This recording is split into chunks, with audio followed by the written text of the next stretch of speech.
Raz. Bardzo proszę już o ciszę. Dzień dobry Państwu. Otwieram punkt pierwszy. Na podstawie artykułu 20 ust. 1 ustawy z dnia 8 marca 1910 roku o samorządzie gminnym otwieram obrady 5. zwyczajnej sesji Rady Gminy Mełgiew. Stwierdzam, że na 15 wybranych radnych obecnych jest 15, co stanowi niezbędne kworum do podejmowania prawomocnych uchwał. Obrady są rejestrowane za pomocą urządzeń nagrywających i uczestnicząc w sesji wyrażacie Państwo zgodę na przetwarzanie i upublicznianie swoich danych osobowych. Zachęcam osoby oglądające sesję w internecie do zadawania na bieżąco pytań dotyczących spraw poruszanych na obradach. Witam serdecznie wszystkich radnych w imieniu własnym radnych. Witam naszych gości, panią Magdalenę Wójcik, wójta gminy Mełgiew. Witam panią Agnieszkę Kulisz, skarbnika gminy Mełgiew. Panią Annę Dygulską, członka zarządu powiatu świdnickiego. Witam panią Annę Pytkę, radną powiatu świdnickiego. Serdecznie witam pracowników Urzędu Gminy biorących udział w sesji, sołtysów, przybyłą publiczność oraz osoby oglądające nas za pomocą transmisji w internecie. I ja w tym momencie oddam głos pani wójt. Pani wójt prosiła o głos. Proszę o ciszę.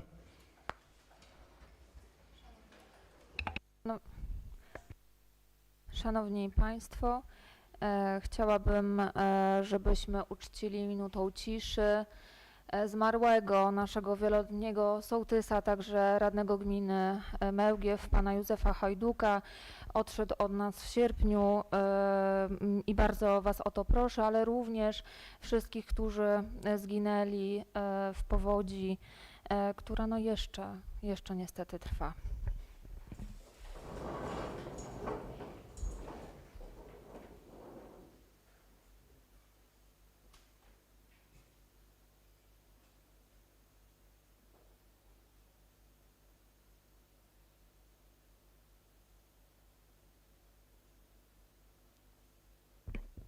Dziękuję bardzo.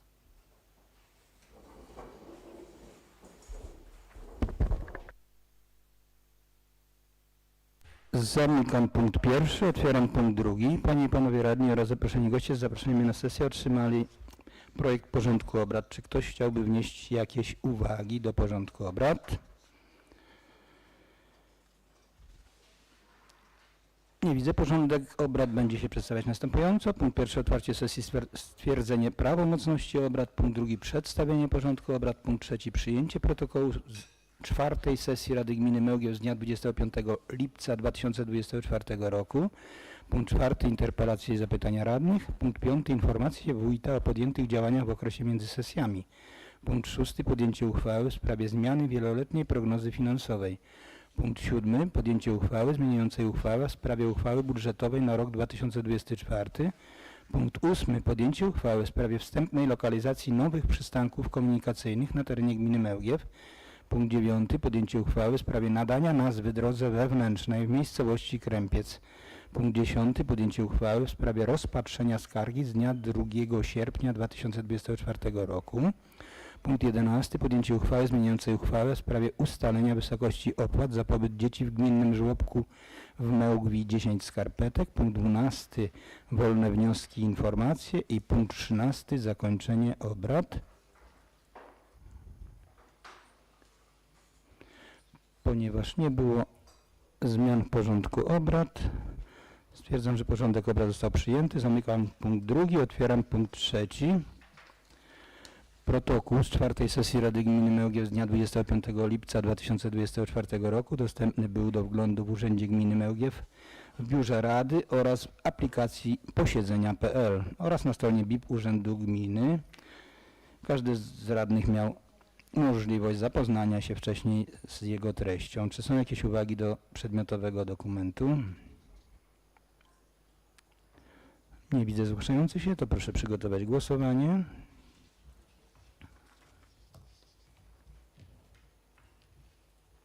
Kto z Państwa radnych jest za przyjęciem protokołu z 4. sesji Rady Gminy, proszę podnieść rękę i nacisnąć przycisk za. Kto jest przeciw, proszę podnieść rękę i nacisnąć przycisk przeciw. I kto się wstrzymał, proszę podnieść rękę, nacisnąć przycisk wstrzymuje się. Głosowało 15 radnych, za 15, 0 przeciw, 0 wstrzymujących się. Stwierdzam, że protokół został przyjęty. Zamykam punkt 3, otwieram punkt 4, interpelacje i zapytania. Nie wpłynęły do mnie interpelacje. Zamykam punkt 4, otwieram punkt 5. Proszę Panią Magdalenę Wójcik, wójta gminy Mełgiew, o przedstawienie informacji o podjętych działaniach w okresie między sesjami.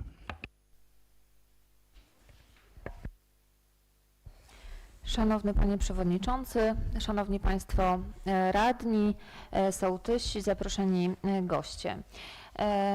Rozpocznę myślę, że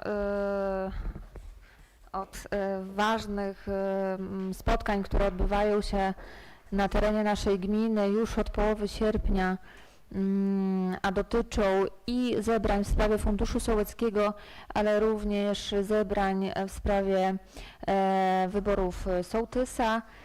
I rozpocznę to, co na dzień dzisiejszy już mamy poustalane. Jeżeli chodzi o wybory sołtysów, już jesteśmy w większości po odbytych wyborach. 20 sierpnia odbyły się wybory sołtysa w Janowicach. Sołtysem została pani Monika Sikorska. 21 sierpnia 2024 roku w Krępcu II sołtysem został pan Jakub Niezbecki. 22 sierpnia w Dominowie została sołtysem pani Renata Wińska. 23 sierpnia w Józefowie niestety nie dokonano wyborów, ale jesteśmy przekonani, że drugi termin już wyłoni nam sołtysa dla tego sołectwa. 26 sierpnia w sołectwie Janówek sołtysem został pan Mariusz Niedziałek. 27 sierpnia 2024 roku w sołectwie Jacków sołtysem została pani Teresa Jasińska.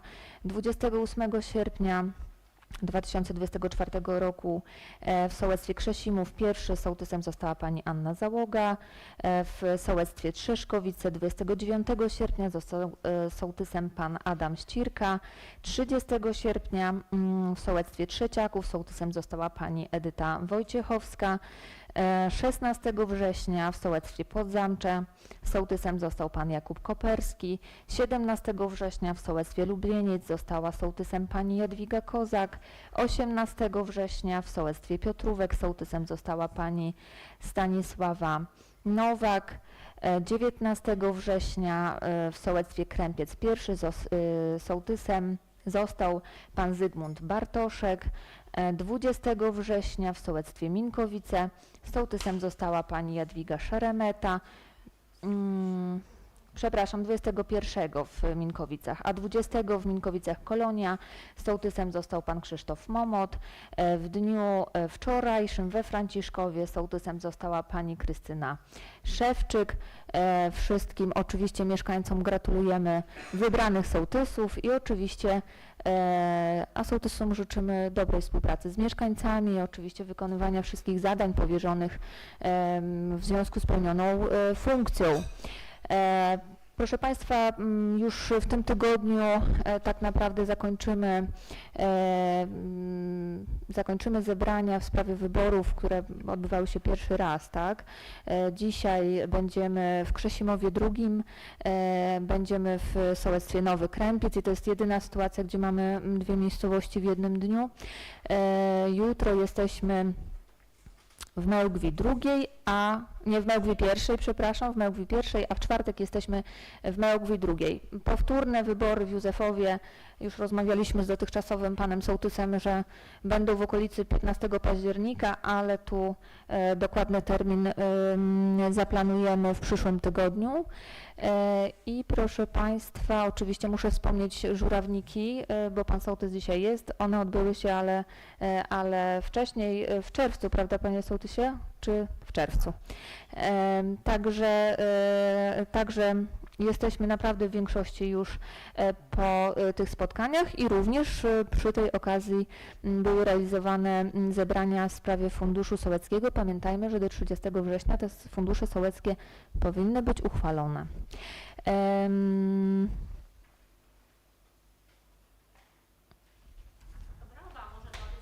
Tak, brawa! Proszę Państwa, oczywiście, że zebrania się jeszcze odbywają, nie wiemy jakie będą rozstrzygnięcia. Myślę, że na kolejnej sesji pan przewodniczący zgodzi się ze mną, żeby tych sołtysów, którzy często z własnej woli nie chcieli już przystępować do wyborów, pożegnamy, jak to powinno wyglądać, tak, podziękować im za tą współpracę, no ale chcielibyśmy poczekać już do tego momentu, kiedy wszystkie zebrania już będą zakończone. Proszę Państwa, z zakresu zamówień publicznych w dniu 20 sierpnia unieważniliśmy postępowanie pod nazwą Modernizacja Boiska Wielofunkcyjnego Orlik w Mełgi ze względu na brak złożonych ofert. W związku z tym ogłosiliśmy kolejne postępowanie na to zadanie i w dniu 6 września nastąpiło otwarcie, gdzie były złożone 3 oferty. Na chwilę obecną czekamy na złożenie dokumentów przez wykonawcę w celu potwierdzenia braku podstaw wykluczenia oraz spełnienia warunków udziału w postępowaniu. Po tym będziemy podpisywać umowę na realizację. W postępowaniu budynku gospodarczego garażowego przy remizie OSP Krzesimu w dniu 19 września podpisałam umowę z zakładem remontowo-budowlanym Jarosław Ślizek z siedzibą w Świdniku. Garaż wybudujemy za oferowaną kwotę 239 628 zł i 76 groszy brutto. Wykonawca od dnia podpisania umowy ma teraz 4 miesiące na wykonanie przedmiotu umowy. Oczywiście zapewniamy także nadzór inwestorski nad realizowaną inwestycją, także prace już powinny się rozpocząć w tym tygodniu, także czekamy z niecierpliwością, żeby już ten budynek powstał. Jesteśmy też wstępnie po rozmowach z wykonawcą, że ten termin pewnie będzie troszeczkę krótszy, ma możliwości takie, że wykona to zadanie wcześniej, no oczywiście w zależności od pogody. Proszę Państwa, również w postępowaniu pod nazwą Utwardzenie drogi wewnętrznej na działce nr 243 w miejscowości Lubieniec wybrany wykonawca odstąpił od podpisania umowy. I w związku z tym wystąpiliśmy do drugiego oferenta do wyrażenia zgody na wybór oferty po upływie terminu związania z ofertą i dalszego procedowania postępowania. Rozmawiałam z dyrektorem PRD Lubartów, są zainteresowani, żeby tą realizację wykonać. Teraz tylko formalności dopełnimy i tak jak rozmawialiśmy jeszcze w tym roku, ta droga będzie wykonywana. Deklarację, fakt, że ustną dyrektor PRD wyraził, że są zainteresowani realizacją drogi w Lubieńcu. Proszę Państwa, podpisaliśmy umowę na zadanie budowa parku rekreacji w miejscowości Mełgiew pierwsza część z wykonawcą Garden Designer, spółka Zona, kwotę 389 651 zł i 11 groszy. Termin wykonania zgodnie z zawartą umową to 3 miesiące, a chodzi o zakres wykonania dojścia do naszego już istniejącego placu zabaw wraz z małą architekturą, bo i ławki, i również mamy miejsca na nasadzenia, także myślę, że będzie po pierwsze godne dojście do placu zabaw, ale po drugie również takie miejsce, gdzie będzie można pospacerować, chwileczkę zatrzymać się również nad naszą rzeką.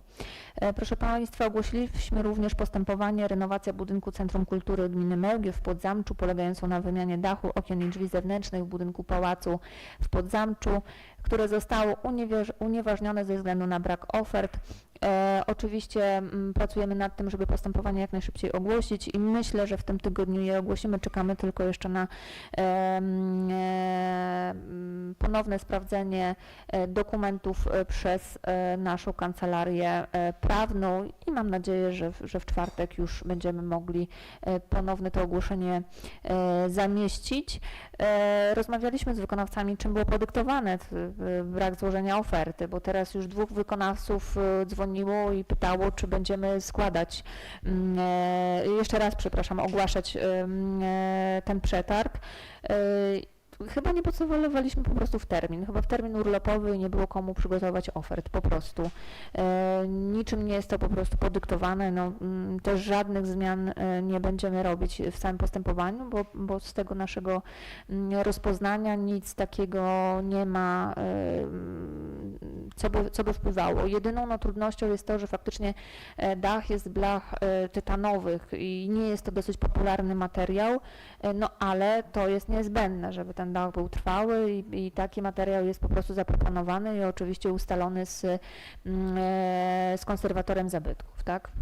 Także tam jest jedyna większa trudność, to nie jest takim zwyczajnym elementem. Proszę Państwa, również ogłosiliśmy postępowanie dotyczące udzielenia i obsługi kredytu długoterminowego w wysokości do 14 400 000 zł dla gminy Mełgiew. 14 400 000 zł dla gminy Mełgiew. Termin składania ofert został wyznaczony na dzień 18 października do godziny 10. I proszę Państwa, w tym tygodniu również ogłosimy postępowanie na opracowanie planu ogólnego zagospodarowania przestrzennego dla gminy Mełgiew. Wyznaczymy termin składania ofert, który będzie gdzieś tam oscylował w początkowych dniach października. Jak wiecie Państwo, zmieniają się przepisy dotyczące planowania przestrzennego i teraz gminy na podstawie ustawy muszą wprowadzić plan ogólny. Studium będzie unieważnione, ono obowiązuje do końca 2025 roku. Są przygotowywane zmiany w przepisach, które będą dawały nam możliwości wydłużenia terminu, ale to jest na razie tylko i wyłącznie w legislacji, nie ma jeszcze konkretnych ustaw na to uchwalonych i podpisanych. Proszę Państwa, z zakresu naszych inwestycji widzicie Państwo, że bardzo dużo realizacji jest wykonywanych na terenie gminy. Wykonaliśmy już część budowy oświetlenia drogowego, wszystko wykonaliśmy. Budowę oświetlenia drogowego w miejscowościach Janówek, Lubieniec i Krzesimów. Wartość inwestycji to 362 786 zł i wykonaliśmy oświetlenie drogowe przy drodze powiatowej 2101 w miejscowości Janówek. Jest to część doświetlonego zakrętu przy świetlicy wiejskiej w Janówku. Wykonaliśmy oświetlenie przy drodze gminnej 105506L w miejscowości Krzesimów. Też tam był zakończony odcinek oświetlenia, gdzie brakowało kilka lamp oraz proszę Państwa, to było przy 105505 kilka lamp, ale dłuższy odcinek wykonaliśmy w miejscowości Lubieniec i Krzesimów, gdzie od samej drogi powiatowej przy sklepie oświetliliśmy drogę powiatową w prawo do Lubieńca i drogę gminną w lewo w kierunku Krzesimowa. W Krzesimowie także już lampy świecą. Myślę, że jest o wiele bezpieczniej na tym odcinku, zwłaszcza, że już wiemy o tym, że dzień jest coraz krótszy. Proszę Państwa, również wykonaliśmy budowę oświetlenia drogowego i wykonujemy oświetlenie drogowego drogi powiatowej 2021L w Mełgwi i to jest teren przy rondzie i przy placu Młynarza oraz parkingu. Tu też rozbudowaliśmy oświetlenie, w końcu też jest widniej w tym miejscu, zwłaszcza też, że mamy tutaj zestaw monitoringu i to oświetlenie musi być silniejsze, żeby cały zakres był widoczny. Także zmieniamy tutaj to nasze najbliższe otoczenie. Proszę Państwa, na terenie gminy również są realizowane inwestycje drogowe. Przebudowujemy ulicę Słonecznikową w miejscowości Nowy Krępiec. Tak naprawdę zakres już został cały wykonany. Będziemy czekać na zgłoszenie zakończenia robót od wykonawcy. Wartość inwestycji to 221 871 zł i 15 groszy. Prace realizowane są przez przedsiębiorstwo produkcyjno-handlowe Stan lub na podstawie umowy zawartej w dniu 9 lipca. Piękna nawierzchnia asfaltowa, bardzo sprawnie i bez naprawdę żadnych problemów i uwag od mieszkańców zostało wykonane. Myślę, że właśnie nie ma tych uwag, więc wszyscy są zadowoleni. Podkreślam, że ulica nie jest miejscem do zabawy dla dzieci. Jest jako znak stoi jako teren, jak to się nazywa, zamieszkania, tak? Więc korzystać z całej szerokości. Tak, to znak oczywiście, że pierwszeństwo mają oczywiście osoby, jest to strefa zamieszkania oznakowane, czyli faktycznie pierwszeństwo piesi mają na tej drodze, ale oczywiście mam nadzieję, że pod bacznym okiem rodziców. Realizujemy również utwardzenie drogi wewnętrznej w miejscowości Piotrówek. Wartość inwestycji to 486 936 zł. Prace realizowane są przez firmę PRD Lubartów. Zakres prac obejmuje wykonanie nawierzchni asfaltowej na odcinku ponad 420 metrów. Podstawowa szerokość jezdni asfaltowej to 3,5 metra z obustronnymi poboczami i obecnie trwają prace ziemne polegające na wykonaniu podbudowy i już jest planowana do położenia warstwa wiążąca. Termin realizacji inwestycji będzie zgodnie z umową, oczywiście jest do 8 października. Nie widać tutaj zagrożenia terminu. Kolejną inwestycją to już zrealizowane utwardzenie drogi wewnętrznej we Franciszkowie, jest to boczna ulicy Spokojnej. Wartość inwestycji to ponad 487 000 zł. Prace były realizowane przez firmę PRD Lubartów.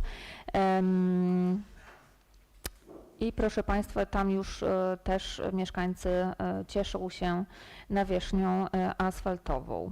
Również realizujemy przebudowę drogi gminnej nr 105542L w miejscowości Mełgiew, ulica Trzeciakowska. Wartość tej inwestycji to 1 629 423 zł i 32 grosze. Jest to droga, która uzyskała dofinansowanie z rządowego programu, Rządowego Funduszu Rozwoju Dróg, którym dysponuje wojewoda lubelski.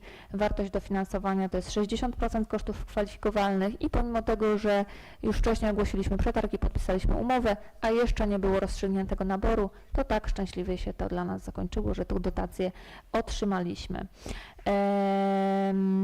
Projektowany zakres prac obejmuje wykonanie nawierzchni asfaltowej o podstawowej szerokości jezdni asfaltowej od 3,5 do 5 metrów, czyli są planowane i mijanki z obustronnymi poboczami o szerokości 75 cm. Również tam jest realizowany rów odwadniający nawierzchnię jezdni i zagospodarowanie wody z terenu utwardzonego, czyli z nawierzchni asfaltowej. Dzisiaj jechałam, już druga warstwa chyba jest nawet położona asfaltowa, także to połączenie już jest wykonane do końca.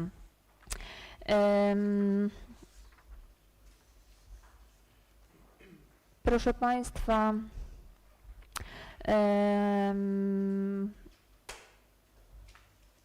również realizujemy w ramach Polskiego Ładu inwestycje, gdzie otrzymaliśmy dofinansowanie w kwocie 2 milionów złotych i do tego Polskiego Ładu zakwalifikowaliśmy takie drogi jak rozbudowa drogi gminnej nr 105502L w miejscowości Józefów, tam też już są wykonywane prace ziemne, dzisiaj rozmawiałam z panem sołtysem, także po kolei ekipy wchodzą i realizują te nasze zadania. Projektowany zakres prac obejmuje wykonanie nawierzchni asfaltowej podstawowej szerokości jezdni asfaltowej od 3,5 do 5 metrów na mijankach z obustronnymi poboczami o szerokości 75 cm. Dodatkowo zostanie wykonane odwodnienie w postaci rowów oraz przepustu pod korpusem drogi. Ta inwestycja realizowana jest w trybie ZRID-u i oczywiście będą tam wypłacane również odszkodowania właścicielom przyległych gruntów, gdzie grunty zostały zajęte pod elementy pasa drogowego. One będą wypłacane po otrzymaniu decyzji od starosty na konkretne działki. Jeszcze nie są one realizowane, więc tutaj spodziewamy się, że pewnie na przełomie roku ta realizacja będzie. Jeżeli nie będzie odwołań, to my zaraz po uzyskaniu prawomocności takiej decyzji dla każdego właściciela wypłacamy środki dotyczące odszkodowań. Również, proszę Państwa, trwają już prace przebudowy drogi gminnej nr 123009L w miejscowości Podzamcze. Jest to ukończenie odcinka drogi tej właśnie naszej gminnej. Wartość inwestycji to 390 390 252 zł 58 groszy. Również ona jest realizowana w ramach Polskiego Ładu. Kolejna droga to budowa drogi ulicy Asnyka i Krasińskiego w miejscowości Krępiec. Wartość inwestycji to ponad 1 214 000 złotych. Inwestycja zgodnie z założeniami projektowymi zakłada wykonanie drogi o parametrach drogi publicznej zgodnie z naszym miejscowym planem zagospodarowania przestrzennego na przedmiotowym odcinku drogi wewnętrznej. I te założenia projektowe to jest szerokość 5 metrów ulica Asnyka, tak mamy w planie, i 5,5 metra ulica Krasińskiego wraz z budową nowych zjazdów zwykłych i przebudowa istniejących. Dodatkowo zostaną wykonane 2 place do zawracania, bo nie mamy tam ciągłości odcinku. I proszę Państwa, no teraz ci, których prosiliśmy pismami, żeby weszli w porozumienie z gminą i żebyśmy podzielili działki na wykonanie, teraz przychodzą, że chcą ten odcinek jednak budować. Teraz sami dzielą swoje działki, no ale niestety, jak to się mówi kolokwialnie, karawana odjechała, umowa jest podpisana i kolejka się przesunęła, więc naprawdę trzeba podejmować rozsądne decyzje, bo one mają wpływ na to, co się dzieje w naszym otoczeniu, tak? Także prosiliśmy, 3 lata rozmawialiśmy z mieszkańcami za pośrednictwem osób też zainteresowanych w tamtym rejonie, no i niestety nie dało to dobrego efektu, a teraz, kiedy budujemy, to ta chęć jest. Proszę Państwa, w dalszym zakresie już chyba wszystkie drogowe inwestycje zostały omówione, ale również mamy inne inwestycje, jak budowa sieci wodociągowej w miejscowościach Mełgiew, Trzeciaków, Trzeszkowice, Krzesimów. Wartość tej inwestycji to ponad 1 743 000. Dofinansowanie otrzymaliśmy z Programu Rozwoju Obszarów Wiejskich w wysokości ponad 63%. I to jest ponad 1 109 000 złotych dofinansowania. Na podstawie zawartej umowy z wykonawcą firma Budimar Spółka z.o.o. umowny termin zakończenia inwestycji przypadał na dzień 26 sierpnia. Wykonawca złożył wniosek o zmianę terminu zakończenia robót ze względu na utrudnienia w postaci ograniczenia możliwości korzystania z drogi oraz zajmowania pasa drogowego w związku z trwającymi jednocześnie pracami polegającymi na remoncie drogi powiatowej w Trzeciakowie, Mełgiew, Kajetanówka, i tu to uzasadnienie jest faktyczne i wykonawca otrzymał przedłużenie terminu, otrzymał aneks wydłużający. Termin realizacji jest określony do 26 września i już są realizowane prace końcowe.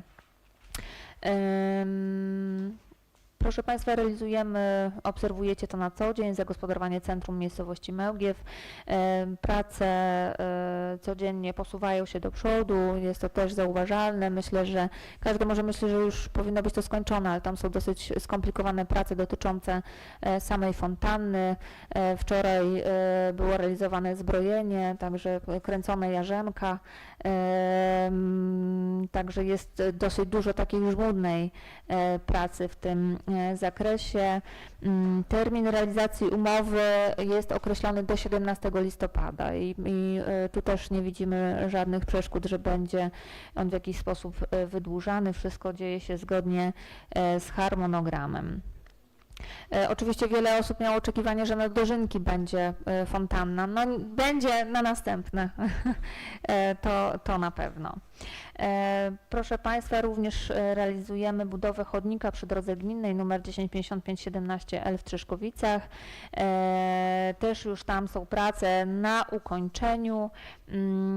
Myślę, że jeszcze około 1,5 tygodnia, patrząc na zaawansowanie prac, i będziemy mieli już tam całą realizację zrobioną. Tam najwięcej było problemów z elementami doświetlenia przejść dla pieszych, dlatego że tam problemy miał wykonawca z samymi zamówieniami materiałów.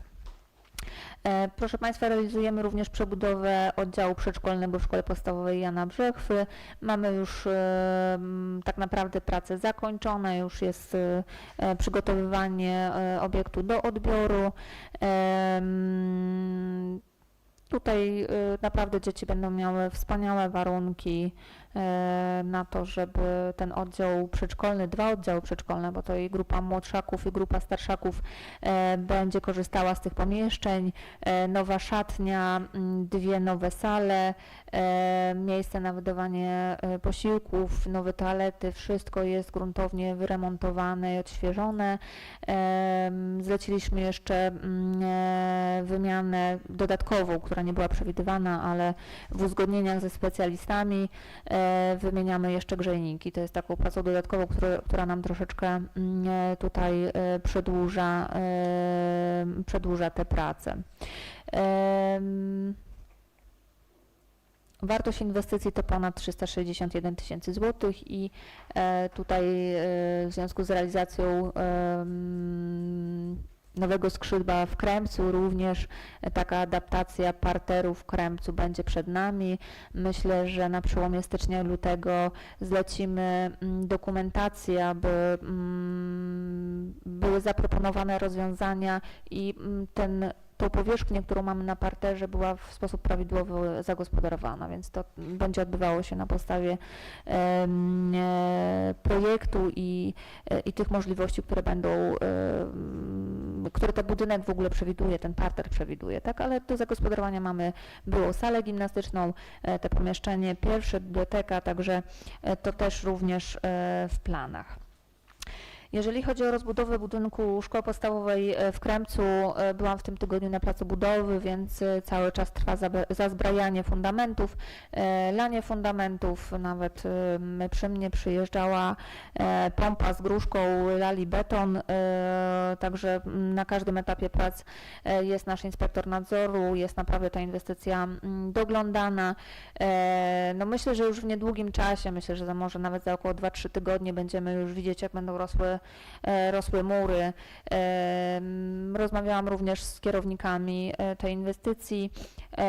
No jest plan taki, żeby zamknąć to na zimę i żeby mogły prace odbywać się w środku, czy elektryka, czy instalacje, żeby to wszystko tym okresem zimowym było realizowane. Także postęp prac jest i to zaangażowanie. Ja tylko przypomnę, że otrzymaliśmy dofinansowanie z Polskiego Ładu.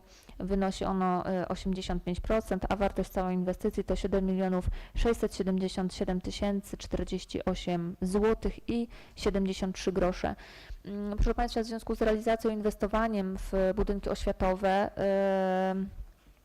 i w związku z tym, że teraz mieliśmy aneksy do arkuszy dla szkół, apeluję do naszych dyrektorów, żeby rozsądnie gospodarować szkołą, bo zobaczcie, na te inwestycje musimy zebrać pieniądze, tak? Tu ja zawsze o tym mówię, że naprawdę gmina nie ma kowala za piecem i nie kuje pieniędzy, tylko żeby komuś dać, to komuś trzeba zabrać i to tak wygląda i każde wyciągnięcie ręki po jakąś złotówkę no powoduje to, że zazwyczaj idą te pieniądze ze środków bieżących. Jeżeli my zaburzymy środki bieżące, nie mamy potem na inwestycje, czy zmniejszają nam się pieniądze na inwestycje, które dokładamy z kredytu i to każdy z nas powinien mieć tą świadomość, że jeżeli no nie oglądamy tych złotówek z każdej strony i to dotyczy wszystkich kierowników i dyrektorów moich jednostek, ale również i Państwa jako radnych, jako sołtysów, bo przecież Wy też przychodzicie z różnymi prośbami i z różnymi potrzebami, że to trzeba po prostu ważyć, tak? No budżet mamy jeden. Jeżeli my w tych środkach bieżących, czyli takich typowych, czy to są jakieś, dajmy na to, wyposażenia, czy jakiekolwiek inne wydatki, które są finansowane ze środków bieżących, wpływają potem na inwestycje zazwyczaj przyszłoroczne, tak? Bo jeżeli mamy oszczędności w środkach bieżących, generuje nam się nadwyżka operacyjna, którą możemy zainwestować właśnie w inwestycje, tak? I to wszystko jest ze sobą powiązane i tu trzeba mieć ten rozsądek. Jeżeli chcemy, i to zwłaszcza może też mówię przy oświacie, dlatego że proszę Państwa, subwencja nie finansuje wszystkich wydatków dotyczących oświaty. samych wynagrodzeń, tak? Oczywiście gmina ma swój zakres, gdzie płaci za prąd, za gaz, za utrzymanie budynku, za kadrę administracyjną, ale subwencja nie finansuje w pełni wydatków na wynagrodzenia. Często ministrowie mówią o tym, że no to zależy jakich macie dyrektorów, jak zarządzają godzinami w szkole, to takie macie albo straty, albo większe straty, albo mniejsze straty, bo nie ma tak, żeby jakkolwiek wychodziło to na równo. To więc taką trzeba mieć też świadomość. Dlatego u nas w szkołach wspólnie z dyrektorami określiliśmy, że są łączenia lekcji.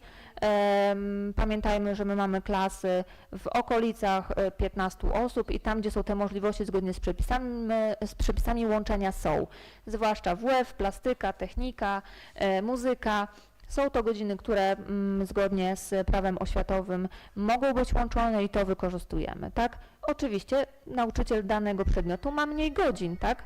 Ale no my wtedy nie musimy dotrudniać kogoś do świetlicy, mogą być godziny angażowane, to naprawdę się bardzo ładnie bilansuje, tylko faktycznie tu trzeba mieć takie spojrzenie również i ekonomiczne, że to, co zaoszczędzimy, no przecież inwestujemy w tą oświatę, tak?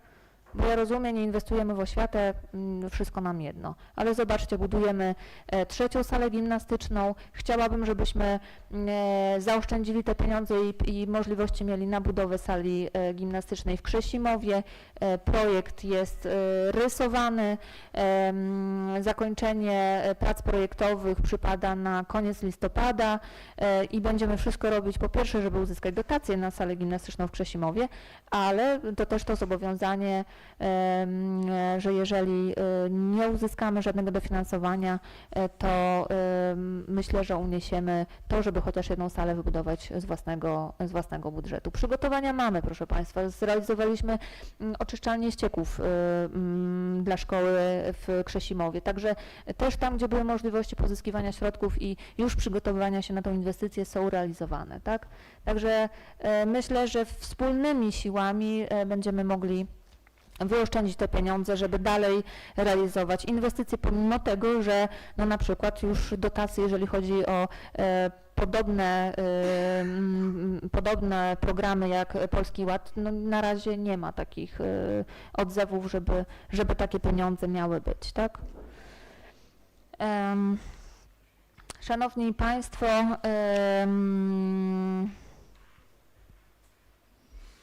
chyba wszystkie inwestycje już omówiłam i może trochę jeszcze dalej z wybiegiem na przyszłość. To teraz takich bardziej bieżących rzeczy. Również jeżeli chodzi o zakres pozyskiwania środków ze źródeł zewnętrznych, rozpoczęliśmy realizację projektu Równe Szanse, podniesienie jakości edukacji przedszkolnej w oddziałach prowadzonych przez gminę Mełgiew. W projekcie zaplanowano następujące działania: utworzenie 25 nowych miejsc wychowania przedszkolnego i związanej z tym bazy lokalowej i dydaktycznej, unowocześnienie istniejącej bazy lokalowej i dydaktycznej w zakresie edukacji włączającej przedszkolnej poprzez dostosowanie ośrodków wychowania przedszkolnego do umożliwienia i potrzeb dzieci, w tym dzieci niepełnosprawnych uczęszczających do przedszkola, dzięki zakupowi niezbędnego sprzętu i wyposażenia. I są to pomoce dydaktyczne i pomoce dydaktyczne do edukacji włączającej, w tym również modernizacja placów zabaw oraz modernizacja podłogi, wyodrębnienie sal do terapii światłem,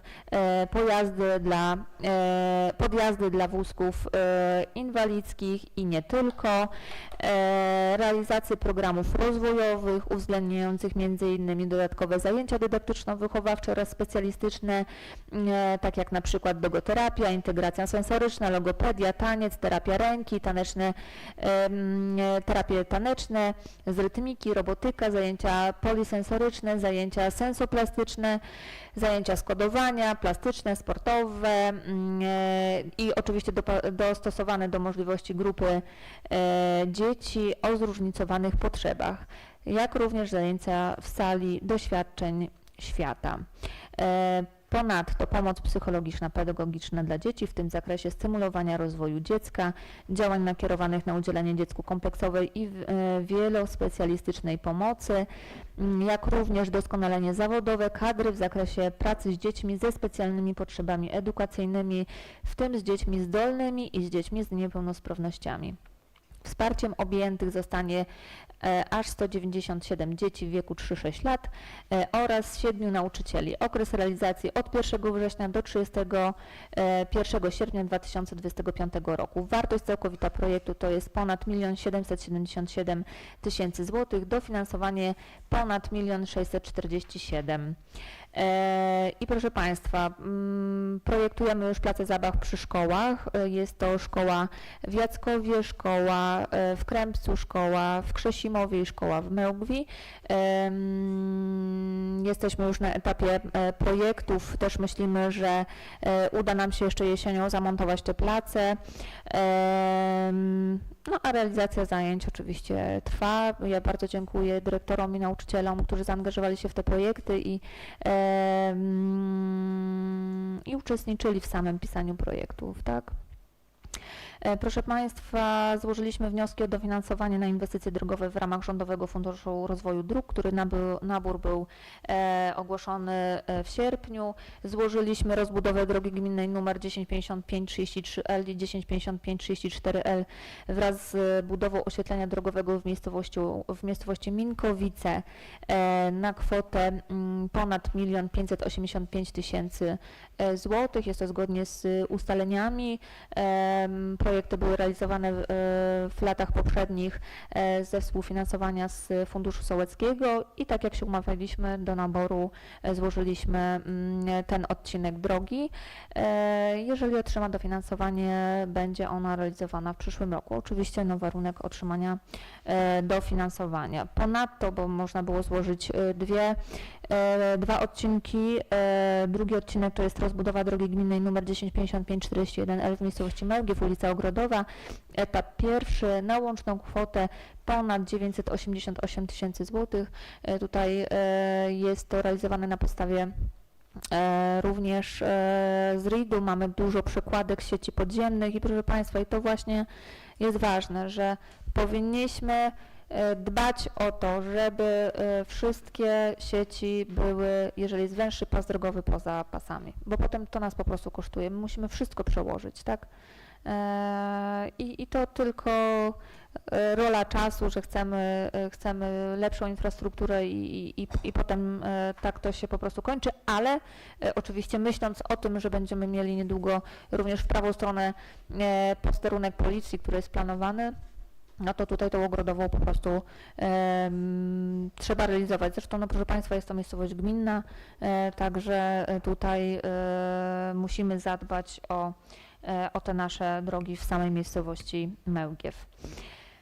Proszę Państwa, do końca września 2024 roku zostanie złożony wniosek rozliczający inwestycje naszej gospodarki komunalnej, która realizowała projekt budowa sieci wodociągowej w Dominowie i w Żurawnikach oraz oczyszczalnie ścieków w Janówku w ramach programu SPROW-u. Pracujemy nad tymi dokumentami. Trwają również prace w zakresie uzupełnienia wniosku o dofinansowanie projektu pod nazwą Rozbudowa infrastruktury turystycznej na terenie gminy Mełgiew. Zakres rzeczowy projektu obejmuje następujące prace. Właśnie ta przebudowa, która jest realizowana skweru w centrum miejscowości Mełgiew wraz z wykonaniem fontanny w formie posadzkowej i wyposażenie w reflektory LED, oświetlenia, monitoringu i elementów małej architektury, w tym stojaki rowerowe, huśtawki miejskie z pergolą oraz nasadzeniami zieleni. Budowa parku rekreacji w Mełgiew wraz z oświetleniem i elementami małej architektury, parklety oraz nasadzenia zieleni, to jest to właśnie dojście do placu zabaw. Budowa ścieżki pieszej rekreacyjnej przy stawie w Mełgwie wzdłuż rzeki Stawek Stoki wraz z oświetleniem i monitoringiem. Utworzenie tężni solankowej nad rzeką Stawek Stoki.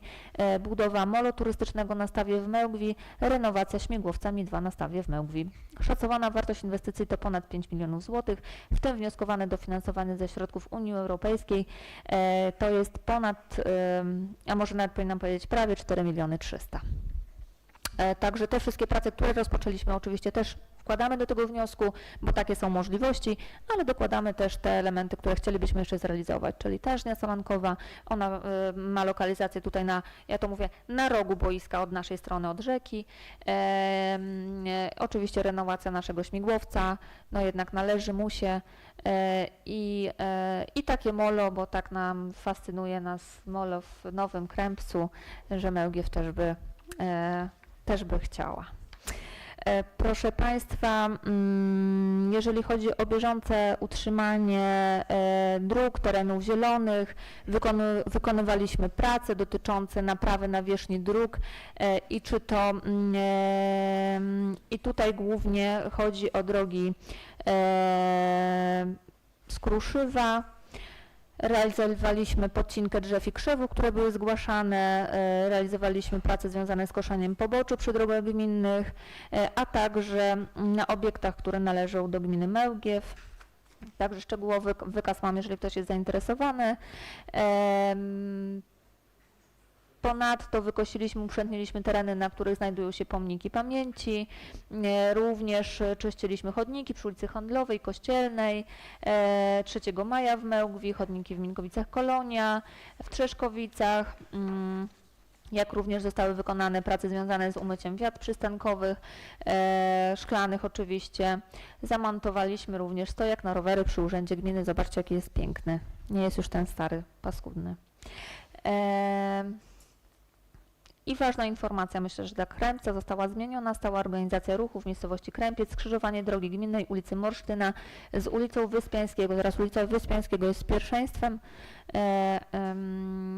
w zakresie właśnie tego pierwszeństwa te zmiany były realizowane. Proszę Państwa, z zakresu ochrony środowiska podpisaliśmy aneks do umowy z firmą Prywatne Przedsiębiorstwo Handlowo-Usługowe Wagra, Wacław Ostrowski z siedzibą w Dzierżkowicach. W związku ze zwiększeniem środków o 30 000 złotych na odbiór, transport i unieszkodliwianie materiałów zawierających azbest z terenu gminy Mełgiew.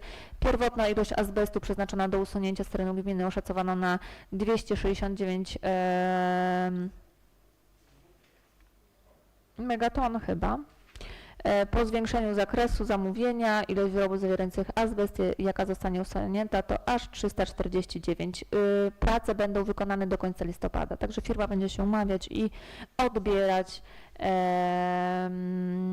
odbierać azbest. Proszę Państwa, z zakresu stanowiska do spraw gospodarki lokalowej i gruntami.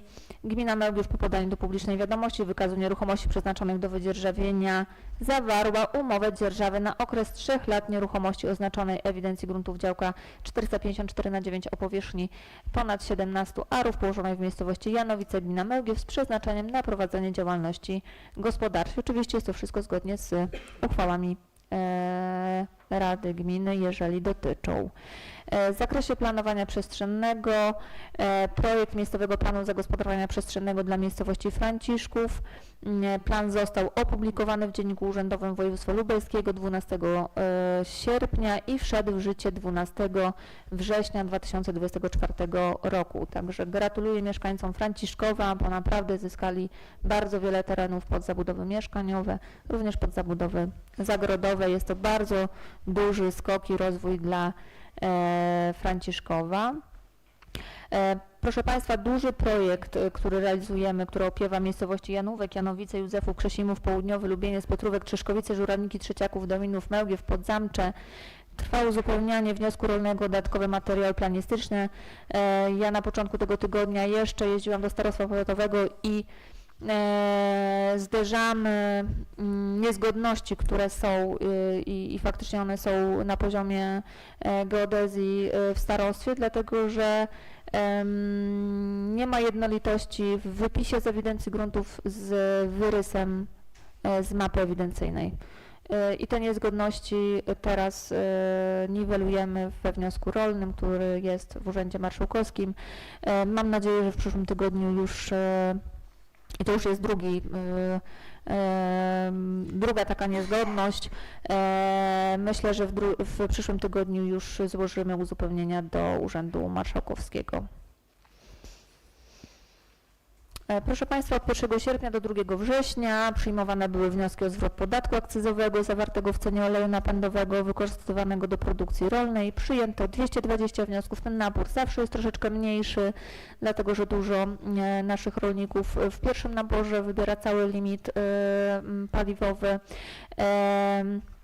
I oczywiście 16 września sporządziliśmy do wojewody lubelskiego wniosek o przekazanie gminie Mełgiew dotacji celowej na postępowanie w sprawie zwrotu producentom rolnym podatku akcyzowego zawartego w cenie oleju napędowego wykorzystywanego do produkcji rolnej i jego wypłatę w kwocie 228 281 zł i 55 groszy.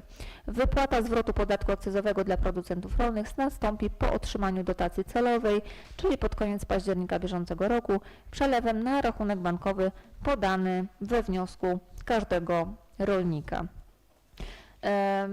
Myślę, proszę Państwa, że chyba tyle z tych najważniejszych informacji.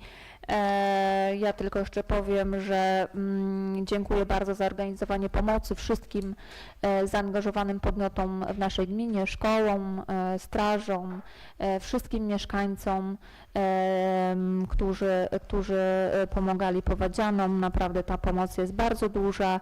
Niestety nie możemy czasem wszystkiego zabrać od mieszkańców, którzy chcą pomóc.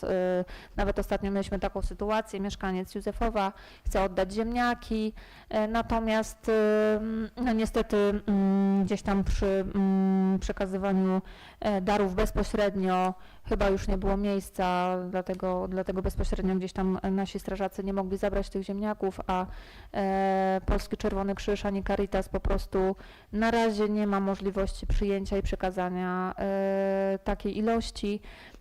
Ale jesteśmy w stałym kontakcie, że jak tylko cokolwiek się zwolni, to jak najbardziej, chociaż i rolnicy odzywają się tak, że chcieliby i przekazać zboże, natomiast są ograniczone jeszcze możliwości, tak? Jeżeli tylko będzie taka potrzeba, to tutaj wiemy, kto jest zainteresowany jeszcze taką właśnie pomocą, to będziemy starać się to organizować, żeby ta pomoc docierała. Oczywiście też jest tutaj komunikat z już takich organów na szczeblu państwowym dotyczącym pomocy strażaków ochotników. Na razie jest ta pomoc wstrzymana, ale możliwe, że będzie taka potrzeba, tylko ta potrzeba pomocy będzie długofalowa, wiecie, w pierwszej chwili zawsze jest dużo tej pomocy, tak? Potem dopiero gdzieś tam emocje opadają, mniej mówią w telewizji o tym, a ta pomoc będzie potrzebna jeszcze na pewno przez długi okres czasu. Na razie nie są wysyłane jednostki z naszych terenów, jeżeli chodzi o ochotników, pomimo tego, że zainteresowanie i taka chęć wśród naszych druhów jest, ale bezpośredni komunikat jest, że na razie z tamtego bliższego obszaru jest tyle osób zaangażowanych, bo wiecie Państwo, to też przy samej Odrze są te zalania, to nie jest tak, że to jest jakiś bardzo szeroki pas, tak? Tam naprawdę powiaty się bardzo organizują, ci najbliżsi, najbliższe miejscowości, ale myślę, że i na nas czas również przyjdzie. Bądźmy po prostu gotowi, a też zastanówmy się, co się będzie działo u nas. Idzie drugi niż, który no również i na naszych terenach wschodnich może dać nam troszeczkę tutaj złych zjawisk pogodowych, więc miejmy nadzieję, że tutaj do nas to nie przyjdzie. Ale tak jak mówię tutaj serdecznie dziękuję wszystkim zaangażowanym strażakom, mieszkańcom, kołom gospodyń, szkołom, sołtysom. Naprawdę ta pomoc, stowarzyszeniom, ta pomoc naprawdę była z samego serca i za to serdecznie dziękuję. Dziękuję bardzo. Czy ktoś chciałby zabrać głos odnośnie przedstawionej informacji przez panią wójt? Pan radny Augustyniak, proszę. Dziękuję panie przewodniczący. Panie wójt, mam takie pytanie odnośnie placu zabaw. Wiemy, że tam coś się złego zadziało odnośnie ogrodzenia. Jakby pani wójt zechciała podzielić się informacją na ten temat, to bardzo proszę. Wspomniała pani o dojściu do tego placu zabaw. Czy też będzie brane pod uwagę to drugie dojście za boiskiem, czy tylko wzdłuż rzeki? To jest kolejne zagadnienie. Dalej chciałem jeszcze dopytać odnośnie, bo nie padła żadna informacja na temat remontu posadzki w naszym kościele, czy coś wiemy na ten temat, no i remontu pałacu w Podzamczu. A odnośnie warunków pogodowych, to pamiętamy wszyscy wezbranie naszej rzeczki Tak, to była szczególna sytuacja, ale ja nawiązując do tego wydarzenia chciałem dopytać panią wójt, czy nie warto byłoby się zastanowić nad obwałowaniem tej naszej rzeki wzdłuż boiska, aby uniknąć zalania, powiedzmy, i samego boiska, i placu zabaw. Może przy okazji tej inwestycji i tężni, i tego dojścia może dałoby się coś wymyśleć, jeśli jest sens w ogóle nad tym się zastanawiać, bo być może nie ma o co kruszyć kopii. Także bardzo proszę o kilka słów. Dziękuję bardzo. Dziękuję. Pani Wójtek odpowie od razu. Dobrze, proszę. Szanowni Państwo, jeżeli chodzi o plac zabaw, faktycznie mieliśmy uszkodzone jedno przęsło, ale tam mieliśmy planowaną furtkę, więc nie... Znaczy przykro, że to się wydarzyło, tak? To po pierwsze, ale tutaj sobie z tym poradzimy. Oczywiście również zamontowaliśmy kamerę, bo zaraz będzie cała instalacja okamerowania, ale już mam na podglądzie, jest spokojniej, już widać, że przynosi to efekt. Jeżeli chodzi o Pałac w Podzamczu, to powtarzamy ogłoszenie przetargu i ono będzie ogłoszone najprawdopodobniej w czwartek. Czekamy tylko na już zielone światło od naszej kancelarii prawnej, czy tam dokumenty, zwłaszcza chodzi o zapisy umowy. Czy tam jest wszystkie interesy gminy, czy są zabezpieczone, tak? A jeżeli chodzi o remont posadzki w kościele, jesteśmy umówieni jutro na spotkanie z wykonawcą naszej posadzki w kościele. Dostaliśmy propozycję od wykonawcy, żeby nasze płytki ceramiczne zamienić na kamień. Tylko że wykonawca proponuje, żebyśmy dopłacili pieniądze. My przeanalizowaliśmy zakresy kosztorysów i jutro będziemy dyskutować na ten temat. Wiecie Państwo, no, nie chciałabym może za dużo dzisiaj powiedzieć, ale myślę, że już w następnej sesji będę mogła więcej. Chciałabym, żeby jutro ta rozmowa potoczyła się pozytywnie. Natomiast na pewno sama propozycja od wykonawcy to tylko propozycja, bo musi się zgodzić na to po pierwsze konserwator zabytków, tak? My nie przewidywaliśmy i nawet konserwator w trakcie projektowania, gdzie byliśmy naprawdę cały czas w kontakcie z konserwatorem i każde ewentualne kroki i zresztą wytyczne do projektowania otrzymaliśmy i nie było mowy o kamieniu, tak? Zawsze była wymiana na płytki ceramiczne. Na pewno technologicznie jest to lepsze rozwiązanie przy ogrzewaniu podłogowym, ale tu ja bym była taka wstrzemięźliwa. Po pierwsze chodzi i o pieniądze, a po drugie chodzi o samą zgodę konserwatora. Zobaczymy, jak się potoczą nasze jutrzejsze rozmowy. Natomiast my jesteśmy tutaj obwarowani dotacją. Są to bardzo szczegółowe zakresy, więc tyle, ile mamy możliwości, to na tyle możemy się zgodzić i tutaj no, twardo trzymamy się przepisów, żeby po prostu tej dotacji nie stracić, tak? Także to jest dla nas najważniejsze. Ale no mówię, no podstawową sprawą będzie konserwator, ale i też jutrzejsza rozmowa. Także jeszcze, jak to się mówi, nie ma rozpoczęcia robót, ale może to dobrze. No wiecie Państwo, to różne są sytuacje i czasem nie ma tego złego, co by na dobre nie wyszło. Więc trzeba mieć troszeczkę też cierpliwości i ja proszę o tą cierpliwość, ale no mamy termin umowny do 31 sierpnia przyszłego roku i tutaj ze względu nawet na te nasze rozmowy i proponowane zmiany przez wykonawcę termin nie będzie ulegał żadnemu zaburzeniu, także tam zmian nie będzie. Jeżeli chodzi o bezpieczeństwo powodziowe na terenie naszej gminy. Proszę Państwa, no my jesteśmy troszeczkę w innej sytuacji, bo po pierwsze nie jesteśmy w rejonie górzystym, tak? Czyli ten spływ wód do samej rzeki jest mniejszy. Ta sytuacja, która była kilkanaście lat temu, no była spowodowana z tego, co ja pamiętam, chociaż ja chyba miałam 18 lat,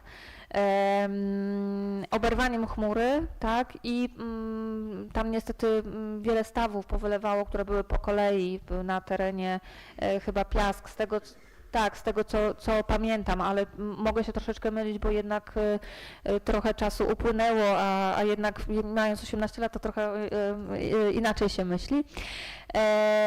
Tego zagrożenia może dużego nie widzimy, tak, ale taką naturalną barierą, która już jest i gdzie, żeby ograniczyć tą możliwość zalania tak naprawdę domów mieszkalnych, no to jest nasza ulica Nadłączna, tak, ona jest wyniesiona troszeczkę wyżej, nawet po tym dolaniu asfaltu już ten próg jest zwiększony, że ta wysokość jest większa, natomiast nie myśleliśmy nigdy o samym wale, o zabezpieczeniu boiska, tak, bo no faktycznie no jest, może nikt się nie obrazi, ale powiem, no jest to trawa, tak, tam elementów, no te, które by nam najbardziej zepsuły, no to oczywiście nasze kontenery, które są przeznaczone na zaplecze szatniowe, no ale nie widzimy jakiegoś większego zagrożenia w tym zakresie. Nie ma też połączenia rzek, żeby były jakieś cofki, tak, no ta nasza rzeka jest dosyć bezpiecznym obiektem, tak, my bardziej chcemy się skupić teraz na modernizacji naszych stawów, gdzie widzicie, że najczęściej wiosną widać wiele oberwanych skarp i to musimy zabezpieczyć i będę chciała, żebyśmy sporządzili taki projekt na modernizację pierwszego naszego stawu, który jest najstarszy i to już jest naprawdę konieczne, chociaż też cały czas prace takie bieżące i modernizacyjne robimy na przykład na ostatnim stawie z Wyspą, dlatego że tam mamy problem z bobrami, tam mamy szkody bobrowe, tam cały czas dbamy o to, żeby to wszystko było zadbane. Również i mamy zalecenia, mamy coroczne protokoły przeglądu tych naszych stawów przez specjalistów dokonywane. No i trzymamy się tego, co wskazują nam, że trzeba niezbędnie zrobić, to robimy. No różne są sytuacje, tak, to jest woda, to jest żywioł, także to w zależności od tej pogody naszej to zachowanie jest, ale pierwszym elementem to będzie na pewno modernizacja tego dużego stawu. Tu wiele osób mówi też, czemu nie korzystamy ze środków zewnętrznych, bo były teraz ostatnio na modernizację stawów, ale proszę Państwa, do 0,5 hektara, a ten nasz staw, no niestety jest o wiele, wiele większy, tak, także no nie mieliśmy tutaj możliwości korzystania z PROW-u, pomimo tego, że zachęty były, no nie da się w żaden sposób tego powiedzieć, że to jest półhektarowy staw, tak, także powinny być to celowane środki właśnie na takie retencyjne zbiorniki, na większy zasięg, tak, no zobaczcie Racibórz jaki jest wielki, tak, który dał ten efekt, no ale jaka Odra jest wielka, no to nic dziwnego, że takie elementy są realizowane. Na pewno jest tak, że modernizację tych naszych zbiorników też będziemy musieli przeprowadzać, a zwłaszcza tego, który jest najstarszy. Dziękuję bardzo. Dziękuję. Czy ktoś jeszcze z Państwa chciałby zadać pytanie odnośnie przedstawionej informacji przez Panią Wójt? Nie widzę zgłaszających się. Zamykam punkt 5. Otwieram punkt 6. Proszę Panią Agnieszkę Kulisz, skarbnika gminy Mełgiew o omówienie projektu uchwały zmieniającej uchwałę w sprawie wieloletniej prognozy finansowej.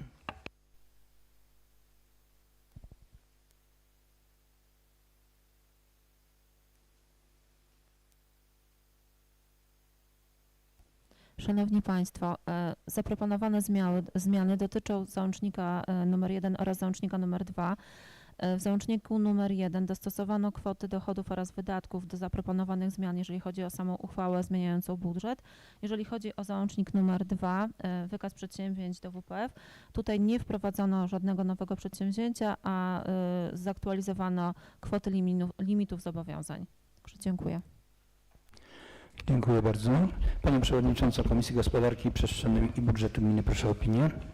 Panie Przewodniczący, Państwo Radni, powyższy projekt uchwały na dzisiejszym posiedzeniu Komisji Gospodarki Przestrzennej i Budżetu został zaopiniowany pozytywnie jednogłośnie. Dziękuję bardzo. Otwieram dyskusję. Nie widzę zgłaszających się. Projekt uchwały radni otrzymali materiałami na sesję. Czy są jakieś uwagi do treści uchwały? Nie widzę. Proszę przygotować głosowanie. Kto jest za przyjęciem uchwały, proszę podnieść rękę i nacisnąć przycisk za. Kto jest przeciw, proszę podnieść rękę, nacisnąć przycisk przeciw. I kto się wstrzyma, proszę podnieść rękę, nacisnąć przycisk wstrzymuje się.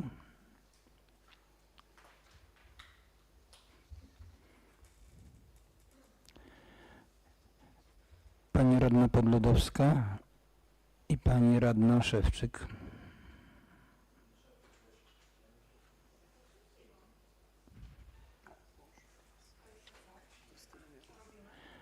Proszę zakończyć głosowanie.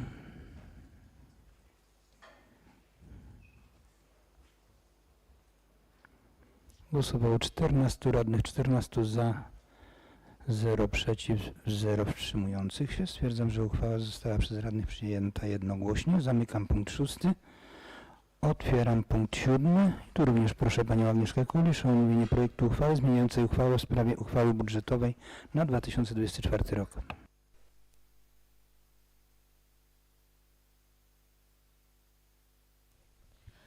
Szanowni Państwo, zaproponowane zmiany dotyczą, jeżeli chodzi o zmiany w planowanych dochodach budżetu, uwzględniono zwiększenie dochodów dotyczące otrzymanych środków z Lubelskiego Urzędu Wojewódzkiego w rozdziale 758.14 paragraf 2030, w rozdziale 758.14 paragraf 63.30, rozdział 801.01 paragraf 2030, rozdział 852.95 paragraf 2010 oraz rozdział 853.95 paragraf 21.00 oraz 21.80.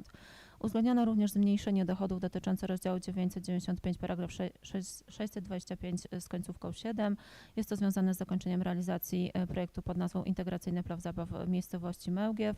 Uwzględniono zwiększenie dochodów dotyczące rozdziału 705 paragraf 83 w rozdziale 756.18 paragraf 48 oraz 49. Jest to bieżąca realizacja budżetu. Uwzględniono zwiększenie dochodów dotyczące rozdziału 616, paragraf 663. Są to środki otrzymane z Rządowego Funduszu Dróg Rozwoju Dróg. Otrzymane środki dotyczą drogi 105542L w miejscowości Mełgiew. Jeżeli chodzi o zaproponowane zmiany w wydatkach budżetu, tutaj uwzględniono wniosek do budżetu jednostki organizacyjnej Szkoły Podstawowej w Kremcu, rozdział 801.95. Jest to też związane z zakończeniem realizacji przez szkołę projektu Erasmus. Jeżeli chodzi o Szkołę Podstawową w Krzesimowie, tutaj rozdział 801.01, to też są bieżące zmiany związane z funkcjonowaniem szkoły. Szkoła podstawowa w Mełgwi, rozdział 801.01. To tak samo jak szkoła w Krzesimowie, tego wcześniej nie powiedziałam, otrzymały dofinansowanie z Lubelskiego Urzędu Wojewódzkiego w ramach programu Aktywna Tablica. Tam będziemy dokupować doposażenie do szkół. Uwzględniono wniosek do budżetu jednostki organizacyjnej Ośrodka Pomocy Społecznej w Mełgwi w rozdziałach 852.95, 853.95, 852.14, 852.15, 852.19, 852.30, 854.15, 855.05 oraz 855.08. Jest to bieżąca działalność jednostki oraz zmiany związane z realizacją zadań. Również uwzględniono zmiany w rozdziałach 600.04, 614, 616, 700.05, 750.22, 750.23, 754.12, 757.02, 758.18, 801.01, 801.03, 801.04, 801.13, 900.02, 915 oraz 995. Są to zmiany związane z bieżącą działalnością gminy. Sesja ostatnia była w lipcu, więc tutaj przez 2 miesiące nazbierało się różnych zadań, które musieliśmy sobie poukładać. Oraz dokonano zmian w Funduszu Sołeckim miejscowości Krępiec II, Jacków i Janówek zgodnie z wnioskami złożonymi. Jeżeli chodzi o przychody i rozchody, tutaj nie proponowano zmian. Dziękuję. Dziękuję bardzo. Proszę panią przewodniczącą Komisji Gospodarki Przestrzennej i Budżetu Gminy o opinię. Panie Przewodniczący, Państwo Radni, powyższy projekt uchwały został szczegółowo omówiony dzisiaj na posiedzeniu Komisji Gospodarki Przestrzennej i Budżetu i wszyscy członkowie komisji zaopiniowali pozytywnie, jednogłośnie. Dziękuję bardzo. Otwieram dyskusję. Proszę pani wójt. Szanowni Państwo, tak odnosząc się do budżetu i do zmian w budżecie, może nie konkretnie do tych zmian, które Pani skarbnik tutaj Państwu przedstawiała, ale przypominam, że do końca października możemy dokonywać zmian w Funduszu Sołeckim, więc proszę bardzo sołtysów o przegląd swoich realizacji, bo za Fundusz Sołecki odpowiada sołtys.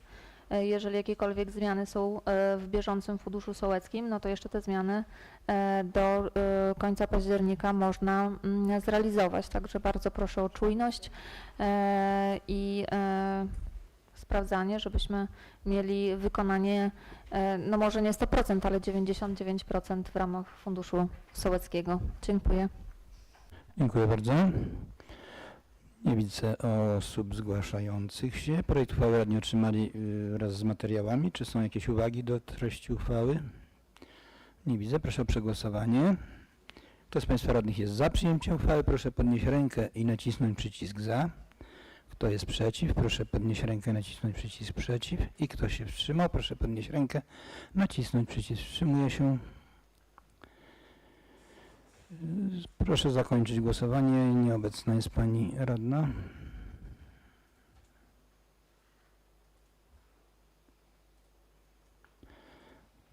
Głosowało 14 radnych, za 14, przeciw 0, wstrzymujących się 0. Stwierdzam, że uchwała została przez radnych przyjęta jednogłośnie. Zamykam punkt 7, otwieram punkt 8. Mam tu napisane panią Monikę Łuczyńską, nie wiem, która z pań będzie. Pani Edyta Wojciechowska, rozumiem. I proszę o omówienie projektu uchwały w sprawie wstępnej lokalizacji nowych przystanków komunikacyjnych na terenie gminy Mełgiew.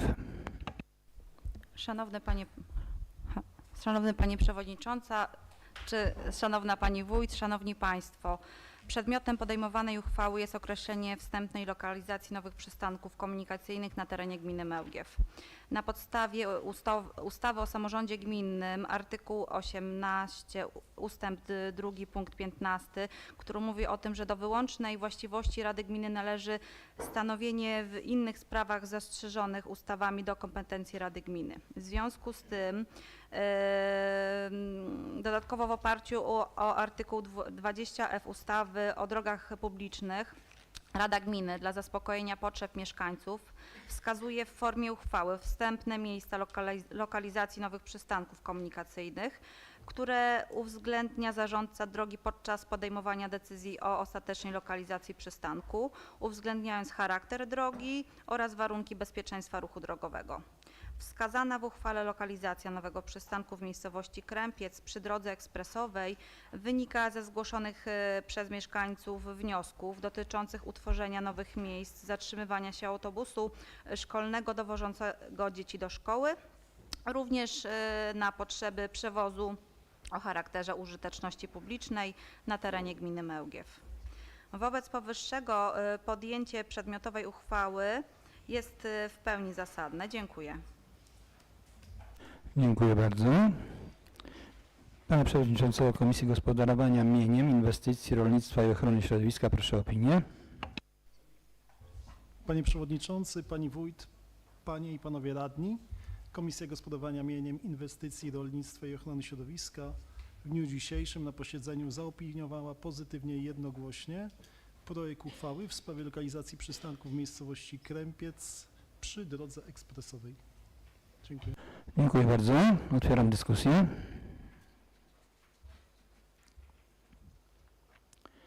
Nie widzę zgłaszających się. Projekt uchwały również otrzymali Państwo w materiałach na sesję. Czy są uwagi do treści uchwały?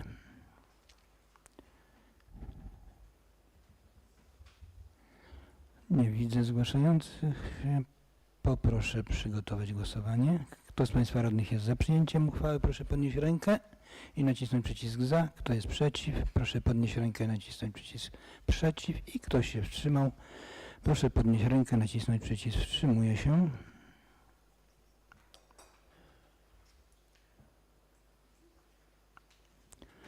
Musi Pani radna Podlodowska ponowić głosowanie. O, jest już.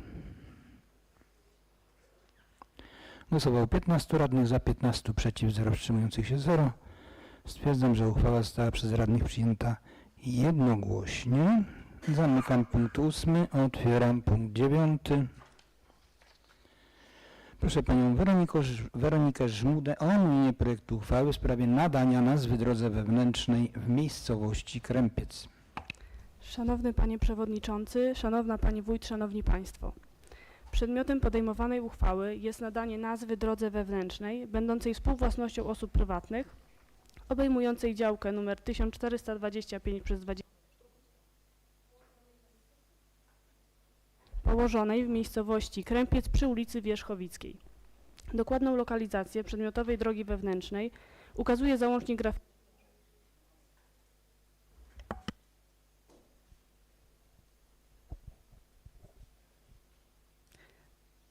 Droga ta powstała w wyniku podziału nieruchomości, na podstawie którego wydzielono przy niej 14 działek o możliwości zabudowy. Zatem nadanie nazwy przedmiotowej drodze ma na celu ułatwienie ustalania numeracji porządkowej dla nieruchomości do niej przyległych, zachowując przy tym ład przestrzenny w tym zakresie. Proponowana nazwa ulicy to ulica Lipowa.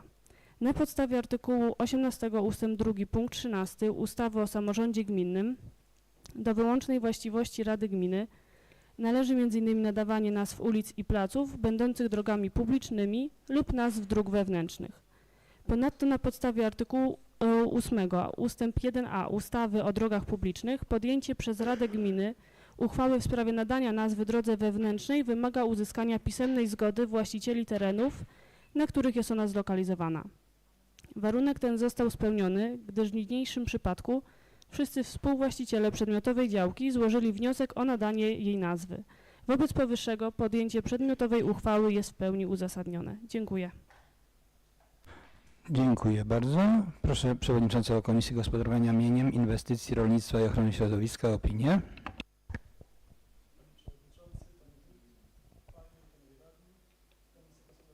Proszę włączyć mikrofon. Inwestycji, Rolnictwa i Ochrony Środowiska.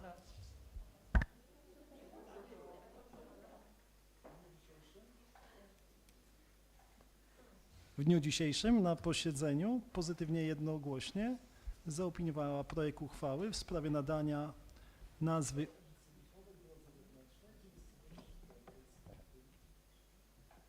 Dziękuję bardzo.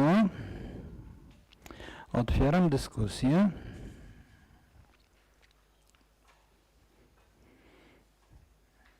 Nie widzę zgłaszających się. Projekt uchwały radni otrzymali w materiałach na sesję. Czy są uwagi do treści uchwały?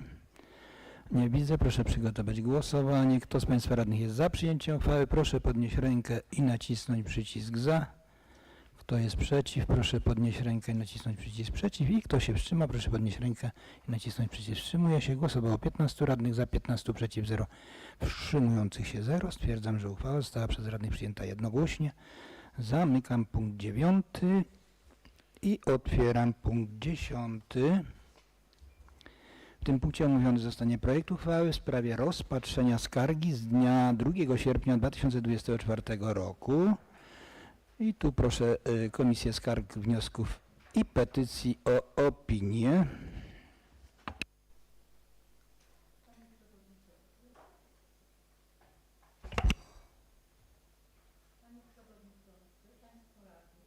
Po obszernym wyjaśnieniu pani wójt zawartym w piśmie z dnia 27 sierpnia 2024 roku, przedstawieniu dokumentacji oraz wyjaśnieniu złożonym na posiedzeniu komisji w dniu 20 września 2024 roku, Komisja Skarg, Wniosków i Petycji jednogłośnie uznała skargę z dnia 2 sierpnia 2024 roku na wójta gminy Mełgiew za bezzasadną i podjęła w związku z tym stosowną uchwałę. Uzasadnienie do uchwały jest załączone do materiałów, które Państwo otrzymaliście i proszę Państwa o zadecydowanie, czy uzasadnienie ma być przeczytane, czy nie.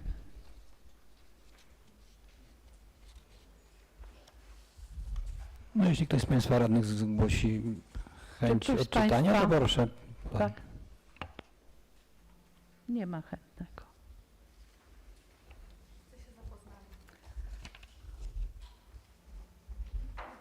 Rozumiem, że już skończyła Pani. Tak. Otwieram dyskusję.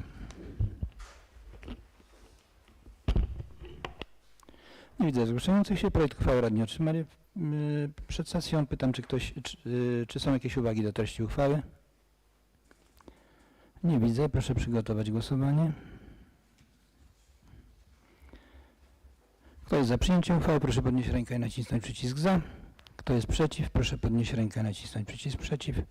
I kto się wstrzymał? Proszę podnieść rękę i nacisnąć przycisk wstrzymuje się. Głosowało 15 radnych, za 15, 0 przeciw, 0 wstrzymujących się. Stwierdzam, że uchwała została przez radnych przyjęta jednogłośnie. Zamykam punkt 10 i otwieram punkt 11. Proszę Panią Agnieszkę Kulicz, skarbnika gminy Mełgiew o omówienie projektu uchwały zmieniającej uchwałę w sprawie ustalenia wysokości opłat za pobyt dzieci w gminnym żłobku w Mełgwi 10 skarpetek. Panie Przewodniczący, Państwo Radni, z dniem 1 października 2024 roku wchodzą w życie przepisy ustawy o wspieraniu rodziców w aktywności zawodowej oraz wychowaniu dziecka pod nazwą Aktywny Rodzic, w ramach którego rodzicom przysługuje nowe świadczenie Aktywnie w żłobku. Świadczenie to będzie kierowane do rodziców dzieci uczęszczających do instytucji opieki nad dziećmi do lat 3, to jest żłobka, klubu dziecięcego albo dziennego opiekuna i będzie przysługiwało w wysokości 1500 zł miesięcznie na dziecko lub 1900 zł miesięcznie na dziecko niepełnosprawne. Jednak nie więcej niż wysokość opłaty, jaką rodzic ponosi za pobyt dziecka w instytucji opieki. Świadczenie to z przeznaczeniem na obniżenie opłat za pobyt dzieci ponoszonych przez rodziców będzie pokrywało czesne, bez kosztów wyżywienia i zastąpi obecnie funkcjonujące dofinansowanie obniżenia opłaty za pobyt dziecka w żłobku, klubie dziecięcym lub u dziennego opiekuna, które przysługuje w wysokości do maksymalnie 400 zł miesięcznie, uregulowane w ustawie z dnia 4 lutego 2011 roku o opiece nad dziećmi do lat 3. Świadczenie to będzie finansowane z budżetu państwa i będzie przysługiwało rodzicom dzieci objętych opieką żłobkową do końca roku szkolnego, w którym dziecko skończy 3 lata, a gdy niemożliwe lub utrudnione jest objęcie dziecka wychowaniem przedszkolnym, do końca roku szkolnego, w którym skończy 4 lata i jest niezależne od innych świadczeń otrzymywanych przez rodziców, jak na przykład 800+. Zgodnie z zasadą ustawy Aktywny Rodzic, świadczenie Aktywnie w żłobku przysługuje, jeżeli wysokość miesięcznej opłaty rodzica za pobyt dziecka w żłobku, klubie dziecięcym lub u dziennego opiekuna nie jest wyższe niż koszt pobytu dziecka w żłobku lub klubie dziecięcym lub u dziennego opiekuna, rozumiane jako 120% uśrednionych miesięcznych wydatków ponoszonych przez jednostki samorządu terytorialnego na zapewnienie jednemu dziecku opieki odpowiednio w żłobku, klubie dziecięcym lub u dziennego opiekuna, obliczonych na podstawie informacji, o których mowa w artykule 64 ustawy o opiece nad dziećmi w wieku do lat 3. Tutaj dodam, że w naszym żłobku w chwili obecnej koszt takiego utrzymania dziecka to jest około 2200 zł na jedno dziecko przebywające miesięcznie. W tym momencie czesne wynosi 380 zł. I wydaje mi się, że jest bardzo zasadne podjęcie takiej uchwały zwiększającej to czesne, tym bardziej, że to jest świadczenie, które tylko i wyłącznie będzie trafiało do samego żłobka. Tutaj jakby rodzic składa wniosek, ale tych pieniążków nie otrzyma. Czyli jeżeli czesne, tak jak do tej pory wynosiło 380 zł, to żłobek dostanie 380 zł, a reszta pozostaje tak jakby w środkach rządowych. Tutaj nie ma takiej możliwości, żeby rodzic tą różnicę otrzymał sam. Tak mówią, do własnej kieszeni. Tak mówią przepisy i zasady tego programu. Więc w związku z tym, że jest to uzasadnione samym kosztem utrzymania żłobka, proszę o przyjęcie tej uchwały. Dziękuję. Dziękuję bardzo.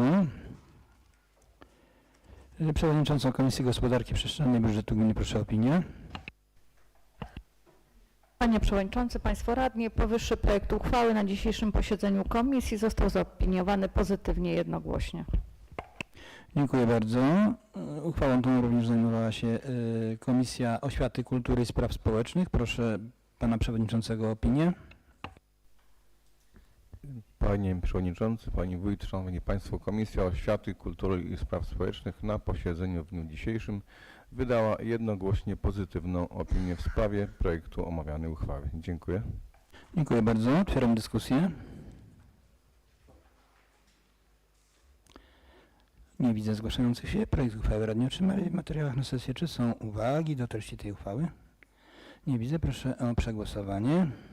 Kto jest za przyjęciem uchwały, proszę podnieść rękę i nacisnąć przycisk za. Kto jest przeciw, proszę podnieść rękę i nacisnąć przycisk przeciw. I kto się wstrzymał, proszę podnieść rękę i nacisnąć przycisk wstrzymuje się. Głosowało 15 radnych, za 15, 0 przeciw, 0 wstrzymujących się. Stwierdzam, że uchwała została przez radnych przyjęta jednogłośnie. Zamykam punkt 11 i ogłaszam 10 minut przerwy.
Wznawiamy obrady w punkcie 12. Otwieram punkt 12. Wolne wnioski, sprawy różne. Szanowni Państwo, do mnie jako przewodniczącego Rady wpłynęło pismo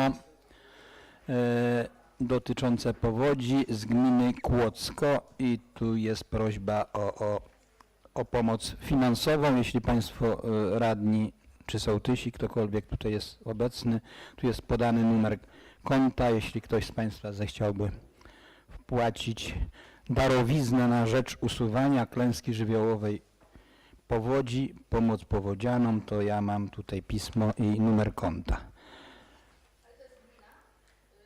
To jest gmina Kłodzko. 3 z nich to jest Ołdrzychowice Kłodzkie, Żelazno oraz Krosnowice. Te gminy, te miejscowości zostały najbardziej dotknięte przez powódź i jest taka prośba. Ktoś z Państwa radnych chciałby zabrać głos w tym punkcie, to proszę bardzo.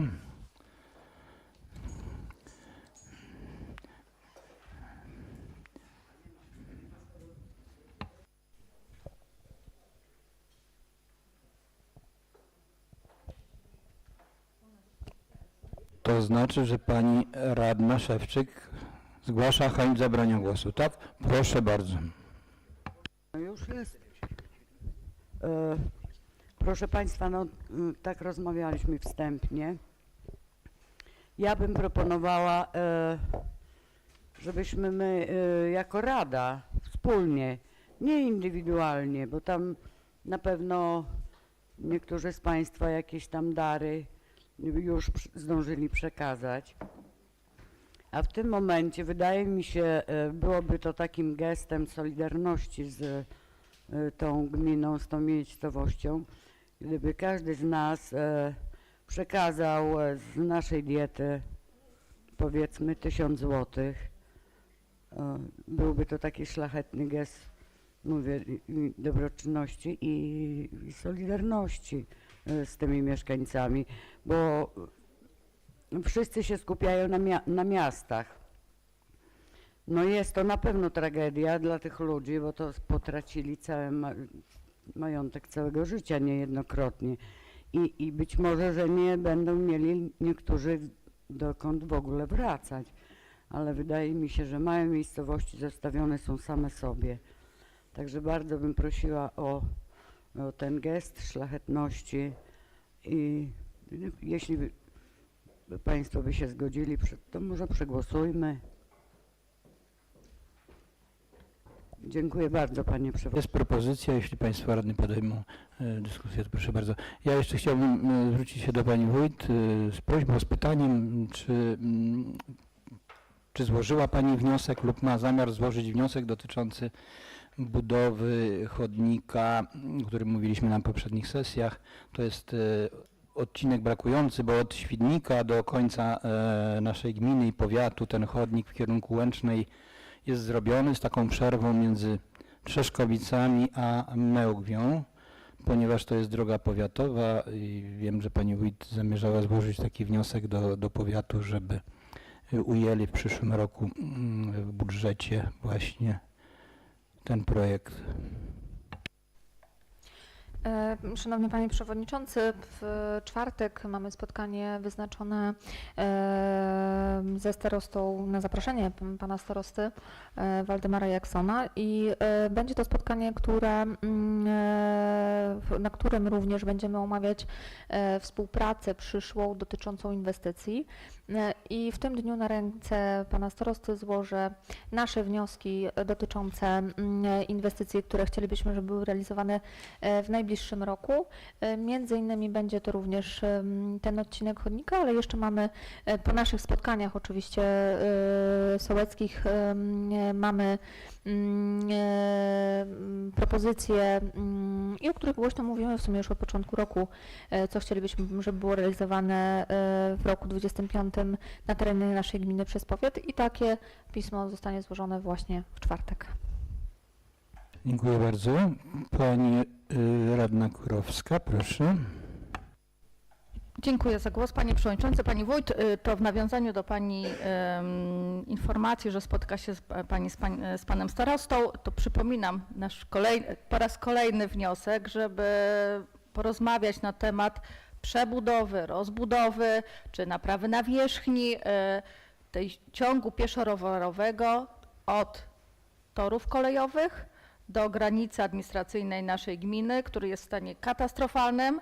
No, sytuacja się troszeczkę pogorszyła już chyba, jeżeli chodzi o rozbudowę. Myślę, że to też niestety zawiniło starostwo na etapie wydawania pozwolenia na budowę, nie postawiło warunków, żeby nowy inwestor Haniang po prostu przy przebudowie, budowie hali po prostu że odsunął się z ogrodzeniem, z drogą przeciwpożarową, czy nawet na swoim terenie ulokował po prostu taki fragment ciągu pieszo-rowerowego, gdzie też jego pracownicy do tej hali by się mogliby dostać rowerami. Także proszę po prostu o kontynuację prac. Nie wiem, na jakim etapie są w ogóle rozmowy, bo na pewno nic, jeżeli chodzi o dokumentację, nie zrobiono, nie określono, jakie tam są kolizje, ale myślę, że nie możemy pozostawić takiego odcinka, gdzie tam jest wąskie gardło, powtarzam po raz kolejny. Dobrze, że na razie nikt tam nie zginął, ale tam jest naprawdę bardzo ciasno, jeżeli chodzi o samochody, a tym bardziej ruch pieszy i rowerowy. To jest ten jeden temat. Drugi temat, dziękuję za wykonanie ogrodzenia wokół świetlicy wiejskiej we wsi Franciszków z Funduszu Sołeckiego. Niemniej jednak prosiła dalej, żeby tam wykonać pewne prace porządkowe po wykonaniu i tutaj sąsiedzi zgłaszali z obu stron. Wiem, że część prac nie było ujętych, nie było zleconych wykonawcy, więc prośba, żeby spółka nasza tam uporządkowała jeszcze ten teren po budowie. Wczoraj na spotkaniu wiejskim mieszkańcy ulicy Akacjowej i Lipowej zgłaszali, że są ubytki w jezdni i też bym prosiła, żeby spółka ewentualnie przejechała, zobaczyła i naprawiła. No i mieszkańcy też zgłaszali problem z ciśnieniem wody, to pani wójt pewnie wie, na końcu albo na początku, jak kto woli, ulicy Spokojnej, czyli tam przy torach, tam mieszkań, nowe zabudowy, jest niskie ciśnienie i ulica Głogowa boczna ulicy Akacjowej. Także w tych rejonach zgłaszano i proszono, żeby podjąć jakieś działania. Dziękuję. Dziękuję bardzo. Jest obecna z nami pani Anna Dygórska, członek zarządu. Widzę, że wszystkie te uwagi dotyczące powiatu zapisuje. Ktoś z Państwa? Pani przewodnicząca Wińska, proszę. Pani wójt, ja taką prośbę mam też odnośnie tego etapu odcinka chodnika od szkoły do pani tu państwa, gdzie już jest to załamanie, żeby nie używać nazwisk może. Tutaj był robiony chodnik przez pracowników interwencyjnych, prawda? Jeszcze wtedy wówczas gminy. Drugi. Pierwszy odcinek był od szkoły w stronę kościoła, tak. I tutaj był to robiony chodnik na świeży nasyp ziemi. I teraz tutaj, to jest tak etapami, on jest po prostu, rozpada się. W niektórych miejscach to już ta kostka jest po prostu poskładana, bo tam ktoś z mieszkańców poskładał ją obok i te krawężniki już są też porozsuwane. I nie wiem, czy to nasi pracownicy spółki, czy to zgłosimy do powiatu? Do powiatu. No bo to właśnie, wtedy robili pracownicy, ale chodnik jakby nie było przy drodze powiatowej.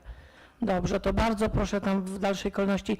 Przy jednym z mieszkańców jest oczywiście tam zniszczone, bo budowa była to pani wójt wie oczywiście i zobowiązał się wcześniej o naprawę, tak, więc ja będę tam dalej obligować i prosić, żeby... No właśnie, dobra, to tyle, dziękuję bardzo. Dziękuję.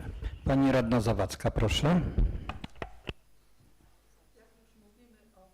Jak już mówimy o chodnikach przy drogach powiatowych, to ja mam prośbę do pani Ani o zainteresowanie się chodnikiem, odcinkiem chodnika tego od figury Świętego Jana w Podzamczu do torów. Tam też ten chodnik jest taki góry, doliny i też należałoby po prostu poprawić ten chodnik. Dziękuję bardzo. Dziękuję. Pan przewodniczący Bielak, proszę. Tak. Jak już jesteśmy w temacie chodnika, także zapytam jeszcze, czy wiadomo coś jest może o przebudowie tej ulicy Kwiatowej wraz z chodnikiem, bo tam kiedyś dzwoniłem do powiatu, coś tam twierdzili, że na przyszły rok od maja mają ruszyć już nawet jakieś prace na tym, także jakby tam też można było gdzieś dzisiaj podpytać na tym spotkaniu, czy to dojdzie do skutku. Dziękuję bardzo. Dziękuję za pytanie. Pan radny Fijałkowski, proszę. Chciałem dopytać, bo tutaj pani wójt dużo mówiła na temat konserwacji tutaj tych zbiorników.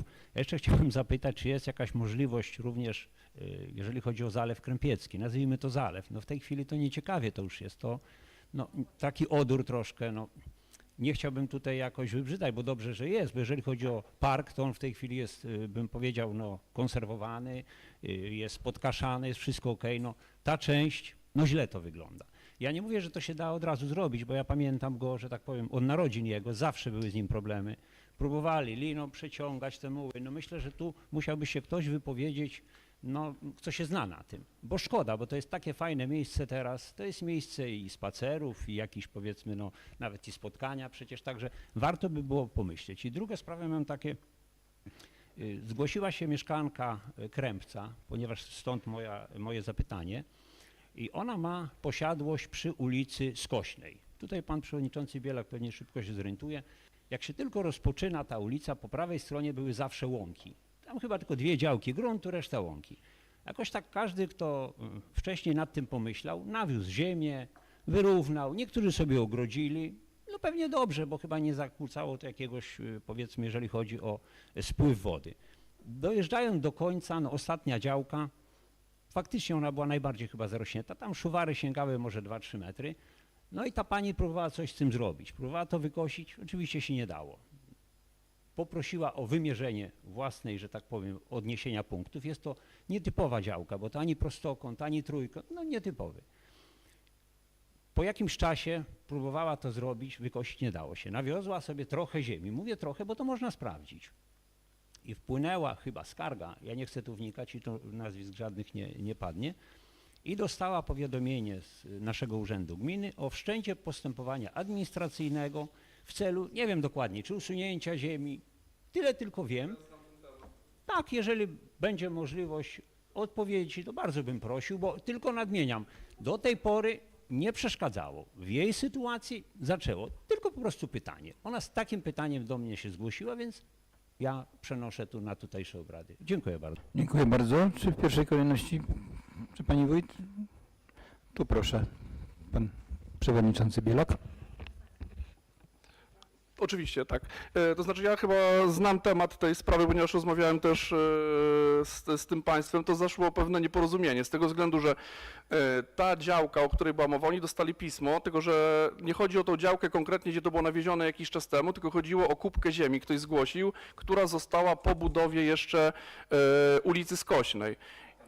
Tak, i to chodziło, ta skarga dotyczyła dokładnie tej kubki, bo tutaj już ci państwo byli, nie wiem, czy to w urzędzie rozmawiali, w urzędzie, tak? I zostało to wyjaśnione, że tak, dokładnie. Czyli to nie chodziło bezpośrednio o tą ziemię nawiezioną, o którą zgłosił się mieszkaniec, tylko chodziło o pozostałość po budowie, która nie została usunięta. Także sprawa jest już rozwiązana, bo rozmawiałem z tą osobą nawet przedwczoraj, także tutaj już będzie wyjaśnione.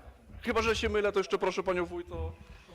Dziękuję bardzo. Pani wójt jeszcze zaraz dopowie na to pytanie, ale chyba odniesie się do zalewu w Krępcu. Proszę bardzo.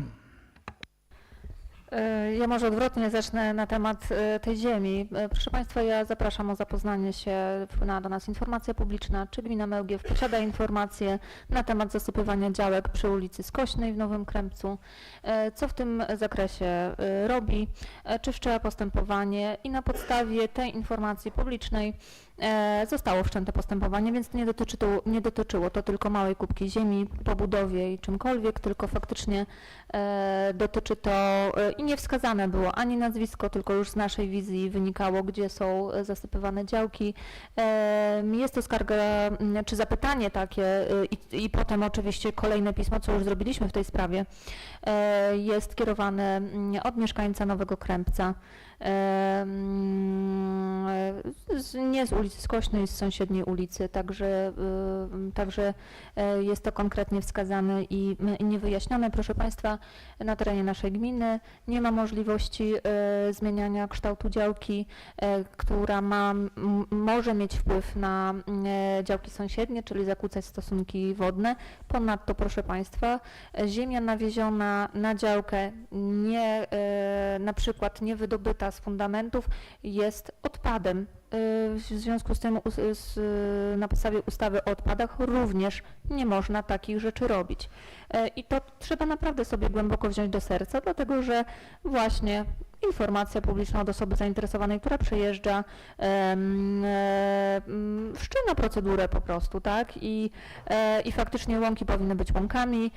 Były procedery oczywiście w niedalekich odległościach w latach poprzednich, że najpierw została nawieziona ziemia, zostały zmienione użytki na grunty orne można zmienić w planie i takie rzeczy były dokonywane i to można sprawdzić w jakim okresie czasu i który gruntów to dotyczy i to taka realizacja była. Teraz powstają te domy na tych mokradłach.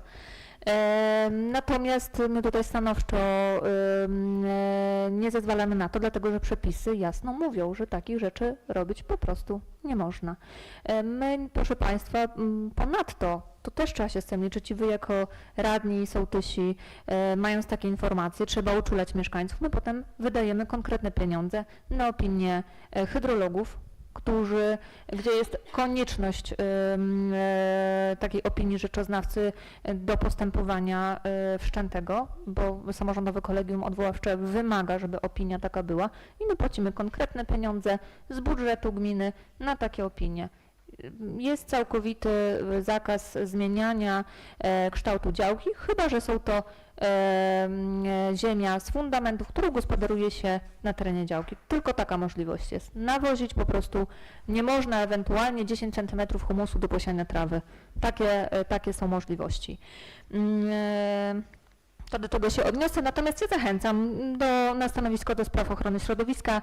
Możecie Państwo zapoznać się z pismami, które wpłynęły w zakresie ulicy Skośnej, czy gruntów przy ulicy Skośnej w miejscowości Nowy Krępiec. Jeżeli chodzi o Zalew Krępiecki, proszę Państwa, mamy go przekazany za zgodą Państwa w dzierżawę dla koła wędkarskiego. Są czynione zabiegi i to wielorakie dotyczące podniesienia jakości wody. Będzie ten proces na pewno jeszcze trochę trwał, natomiast tutaj i są to zabiegi, które są dostarczane tam preparaty, które powodują zmniejszenie, czy powinny powodować zmniejszenie tego narośnięcia tych glonów, roślin, tak? I tu nad tym koło wędkarskie panuje. Myślę, że na tyle mają doświadczenia wieloletniego w zakresie wód, że i też konsultują te wszystkie swoje podjęte czynności ze specjalistami. Oczywiście no też jeżeli chodzi o ryby, amury są wpuszczone i tutaj też muszą zadziałać w tym zakresie, natomiast jest to trudna woda. Zobaczcie Państwo, ja nawet porównam, jeżeli zechcielibyście zwrócić uwagę w Podzamczu na stawach, na tym mniejszym jest bardzo podobna sytuacja. I też tam nie ma takiej świeżej wody dopływu wielkiego i też u nas nad zalewem najgorszy jest ta końcówka zalewu, tak? Tam po prostu nie ma takiego ruchu, przepływu, nie ma takiego napowietrzenia i to po prostu stoi. Natomiast no, wszyscy chcielibyśmy, żeby ta woda oczywiście była piękna i krystaliczna, ale potrzebujemy jeszcze chwilę na to czasu po prostu, tak? Staramy się o to, żeby faktycznie no, ten urok tej wody był, bo mamy piękny park, mamy piękne otoczenie i też naprawdę na tym nam zależy. Jak najbardziej. Dziękuję. Dziękuję bardzo. Czy ktoś jeszcze chciałby zabrać głos? Pani Anna Dygulska chciała zabrać głos, członek zarządu powiatu świdnickiego. Panie Przewodniczący, Państwo Radni, Pani Wójt.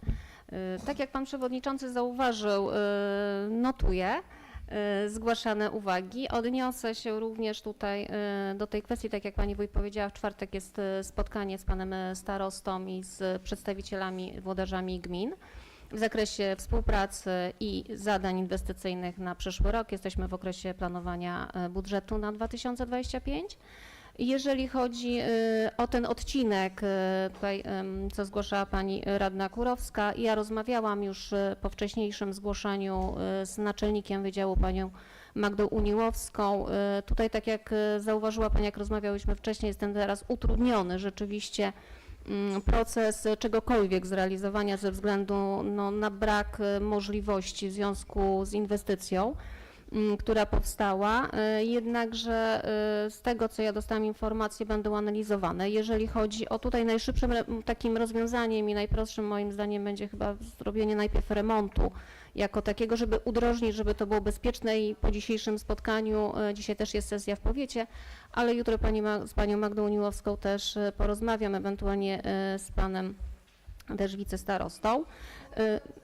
Bardzo proszę. Przepraszam, Pani Aniu, tam jeszcze właśnie na tym odcinku jest jakaś linia kablowa na starych słupach drewnianych, które są wymieniane na jakieś nowe, więc też może warto by było pomyśleć, żeby to skablować, po prostu ukryć, więc żeby to też nie wyglądało jak relikt przyszłości na takich drewnianych słupach prawie w centrum miasta.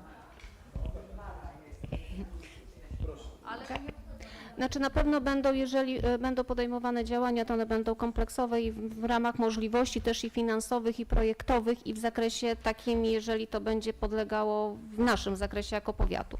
Jeżeli chodzi też tutaj o współpracę, to też tutaj z panią, pani radna Krystyna Zawadzka zgłaszę, ja oczywiście przekażę, znam ten chodnik. Jak przyjeżdżam, rozumiem, że też kwestia zejścia w Podzamczu została już wyjaśniona i tam działania będą procedowane. To się cieszę, bo to mówię, nie dostałam informacji zwrotnej od pani naczelnik.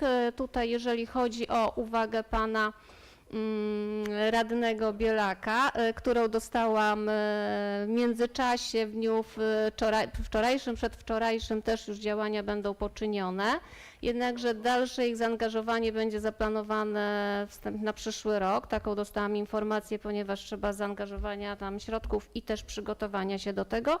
Jeżeli chodzi o przebudowę, dopytam, bo nie mam na obecną chwilę informacji w tym zakresie. Myślę, że też prace się zintensyfikują.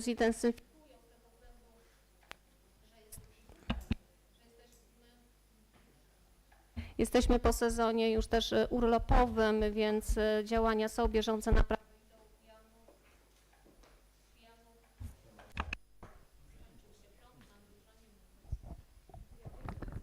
Nie obiecywać tak.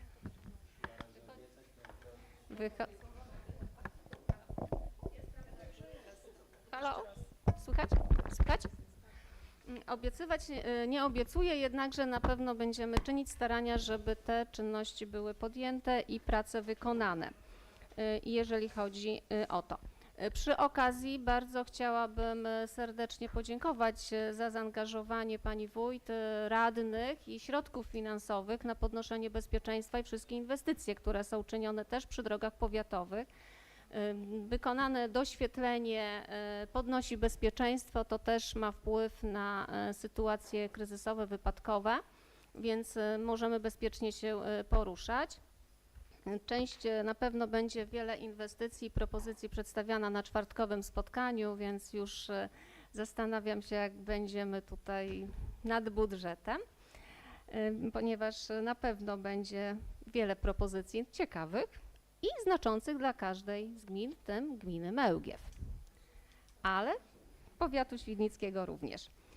A przy okazji też chciałam bardzo serdecznie podziękować za zaangażowanie, włączenie się i udział w dożynkach powiatowo-gminnych, które odbyły się w Trawnikach w minioną niedzielę, czyli 22 września, za reprezentację pocztu sztandarowego, za udział radnych, pana przewodniczącego, przedstawicieli. Tutaj pani wójt wiem, że nie mogła, ale delegacja była silna, reprezentująca gminę Mełgiew. No i oczywiście przepiękne wieńce, które też zostały wyróżnione i nagrodzone z gminy Mełgiew 2. Nie byłam w komisji konkursowej, żeby nie było. Wiem tylko tyle, że komisja miała nie lada orzech do zgryzienia, ponieważ było wieńców 25, wszystkie były piękne. Jednakże Cieszę się, że to gmina Mełgiew miała 2 nagrodzone, było bardzo miło i przede wszystkim za udział. Wróciliśmy dożynkami do formy tradycyjnej, mam nadzieję, że będzie to podtrzymane. Dziękuję bardzo. Dziękuję bardzo. Pan radny Tuszewski, proszę. Chciałbym jeszcze dopytać o tą działkę, która jest zasypywana przy Skośnej. Czy nie można jakoś potraktować, nie wiem,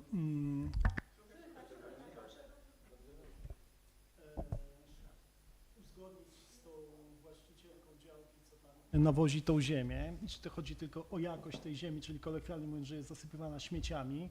No bo tak naprawdę wszystkie działki dookoła zostały wcześniej podniesione i ta pani, w mojej ocenie oczywiście, chociaż nie jestem specjalistą, myślę, że nie zakłóci układu wodnego. Tam rów melioracyjny został niedawno oczyszczony i jedyna jej działka została, która jest tak naprawdę dużo, dużo niżej, a wszystkie działki były na podobnym poziomie.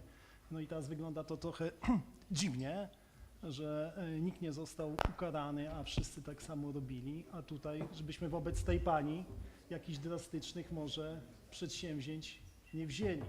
Takie tylko pytanie, nie? Proszę Pani Wójcie, odnieść się do tego pytania, proszę. Oczywiście, Szanowni Państwo, drastycznie nie będzie. Po prostu trzeba zatrzymać zasypywanie i ewentualnie, jeżeli rzeczoznawca tak zaopiniuje, trzeba usunąć to, co jest. Także to drastycznie nie będzie, bo też nie o to chodzi, żebyśmy karali. Natomiast w pewien sposób ja rozumiem, że tak, wszyscy skorzystali z pewnego momentu i wykorzystali sytuację, a jedna osoba została, no ale to wiecie Państwo, no to wpłynęło to w tym momencie i teraz, no więc w żaden sposób no, nie mogę ja też łamać przepisów prawa, tak, są jednoznaczne.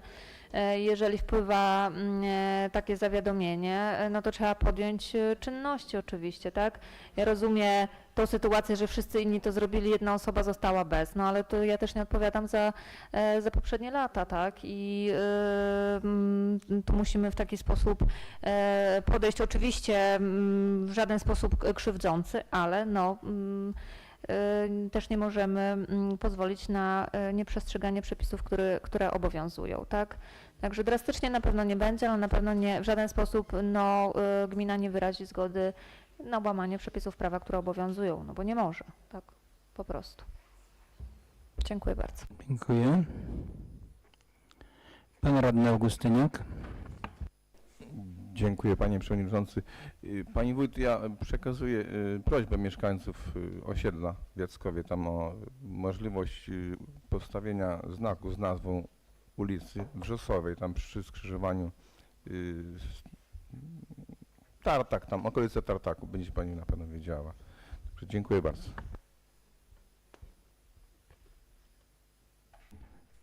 Nie widzę więcej zgłaszających się osób, czyli dotarliśmy do punktu 13, czyli otwieram punkt 13, ostatni. Porządek obrad został wyczerpany. Czy ktoś chciałby jeszcze zabrać głos?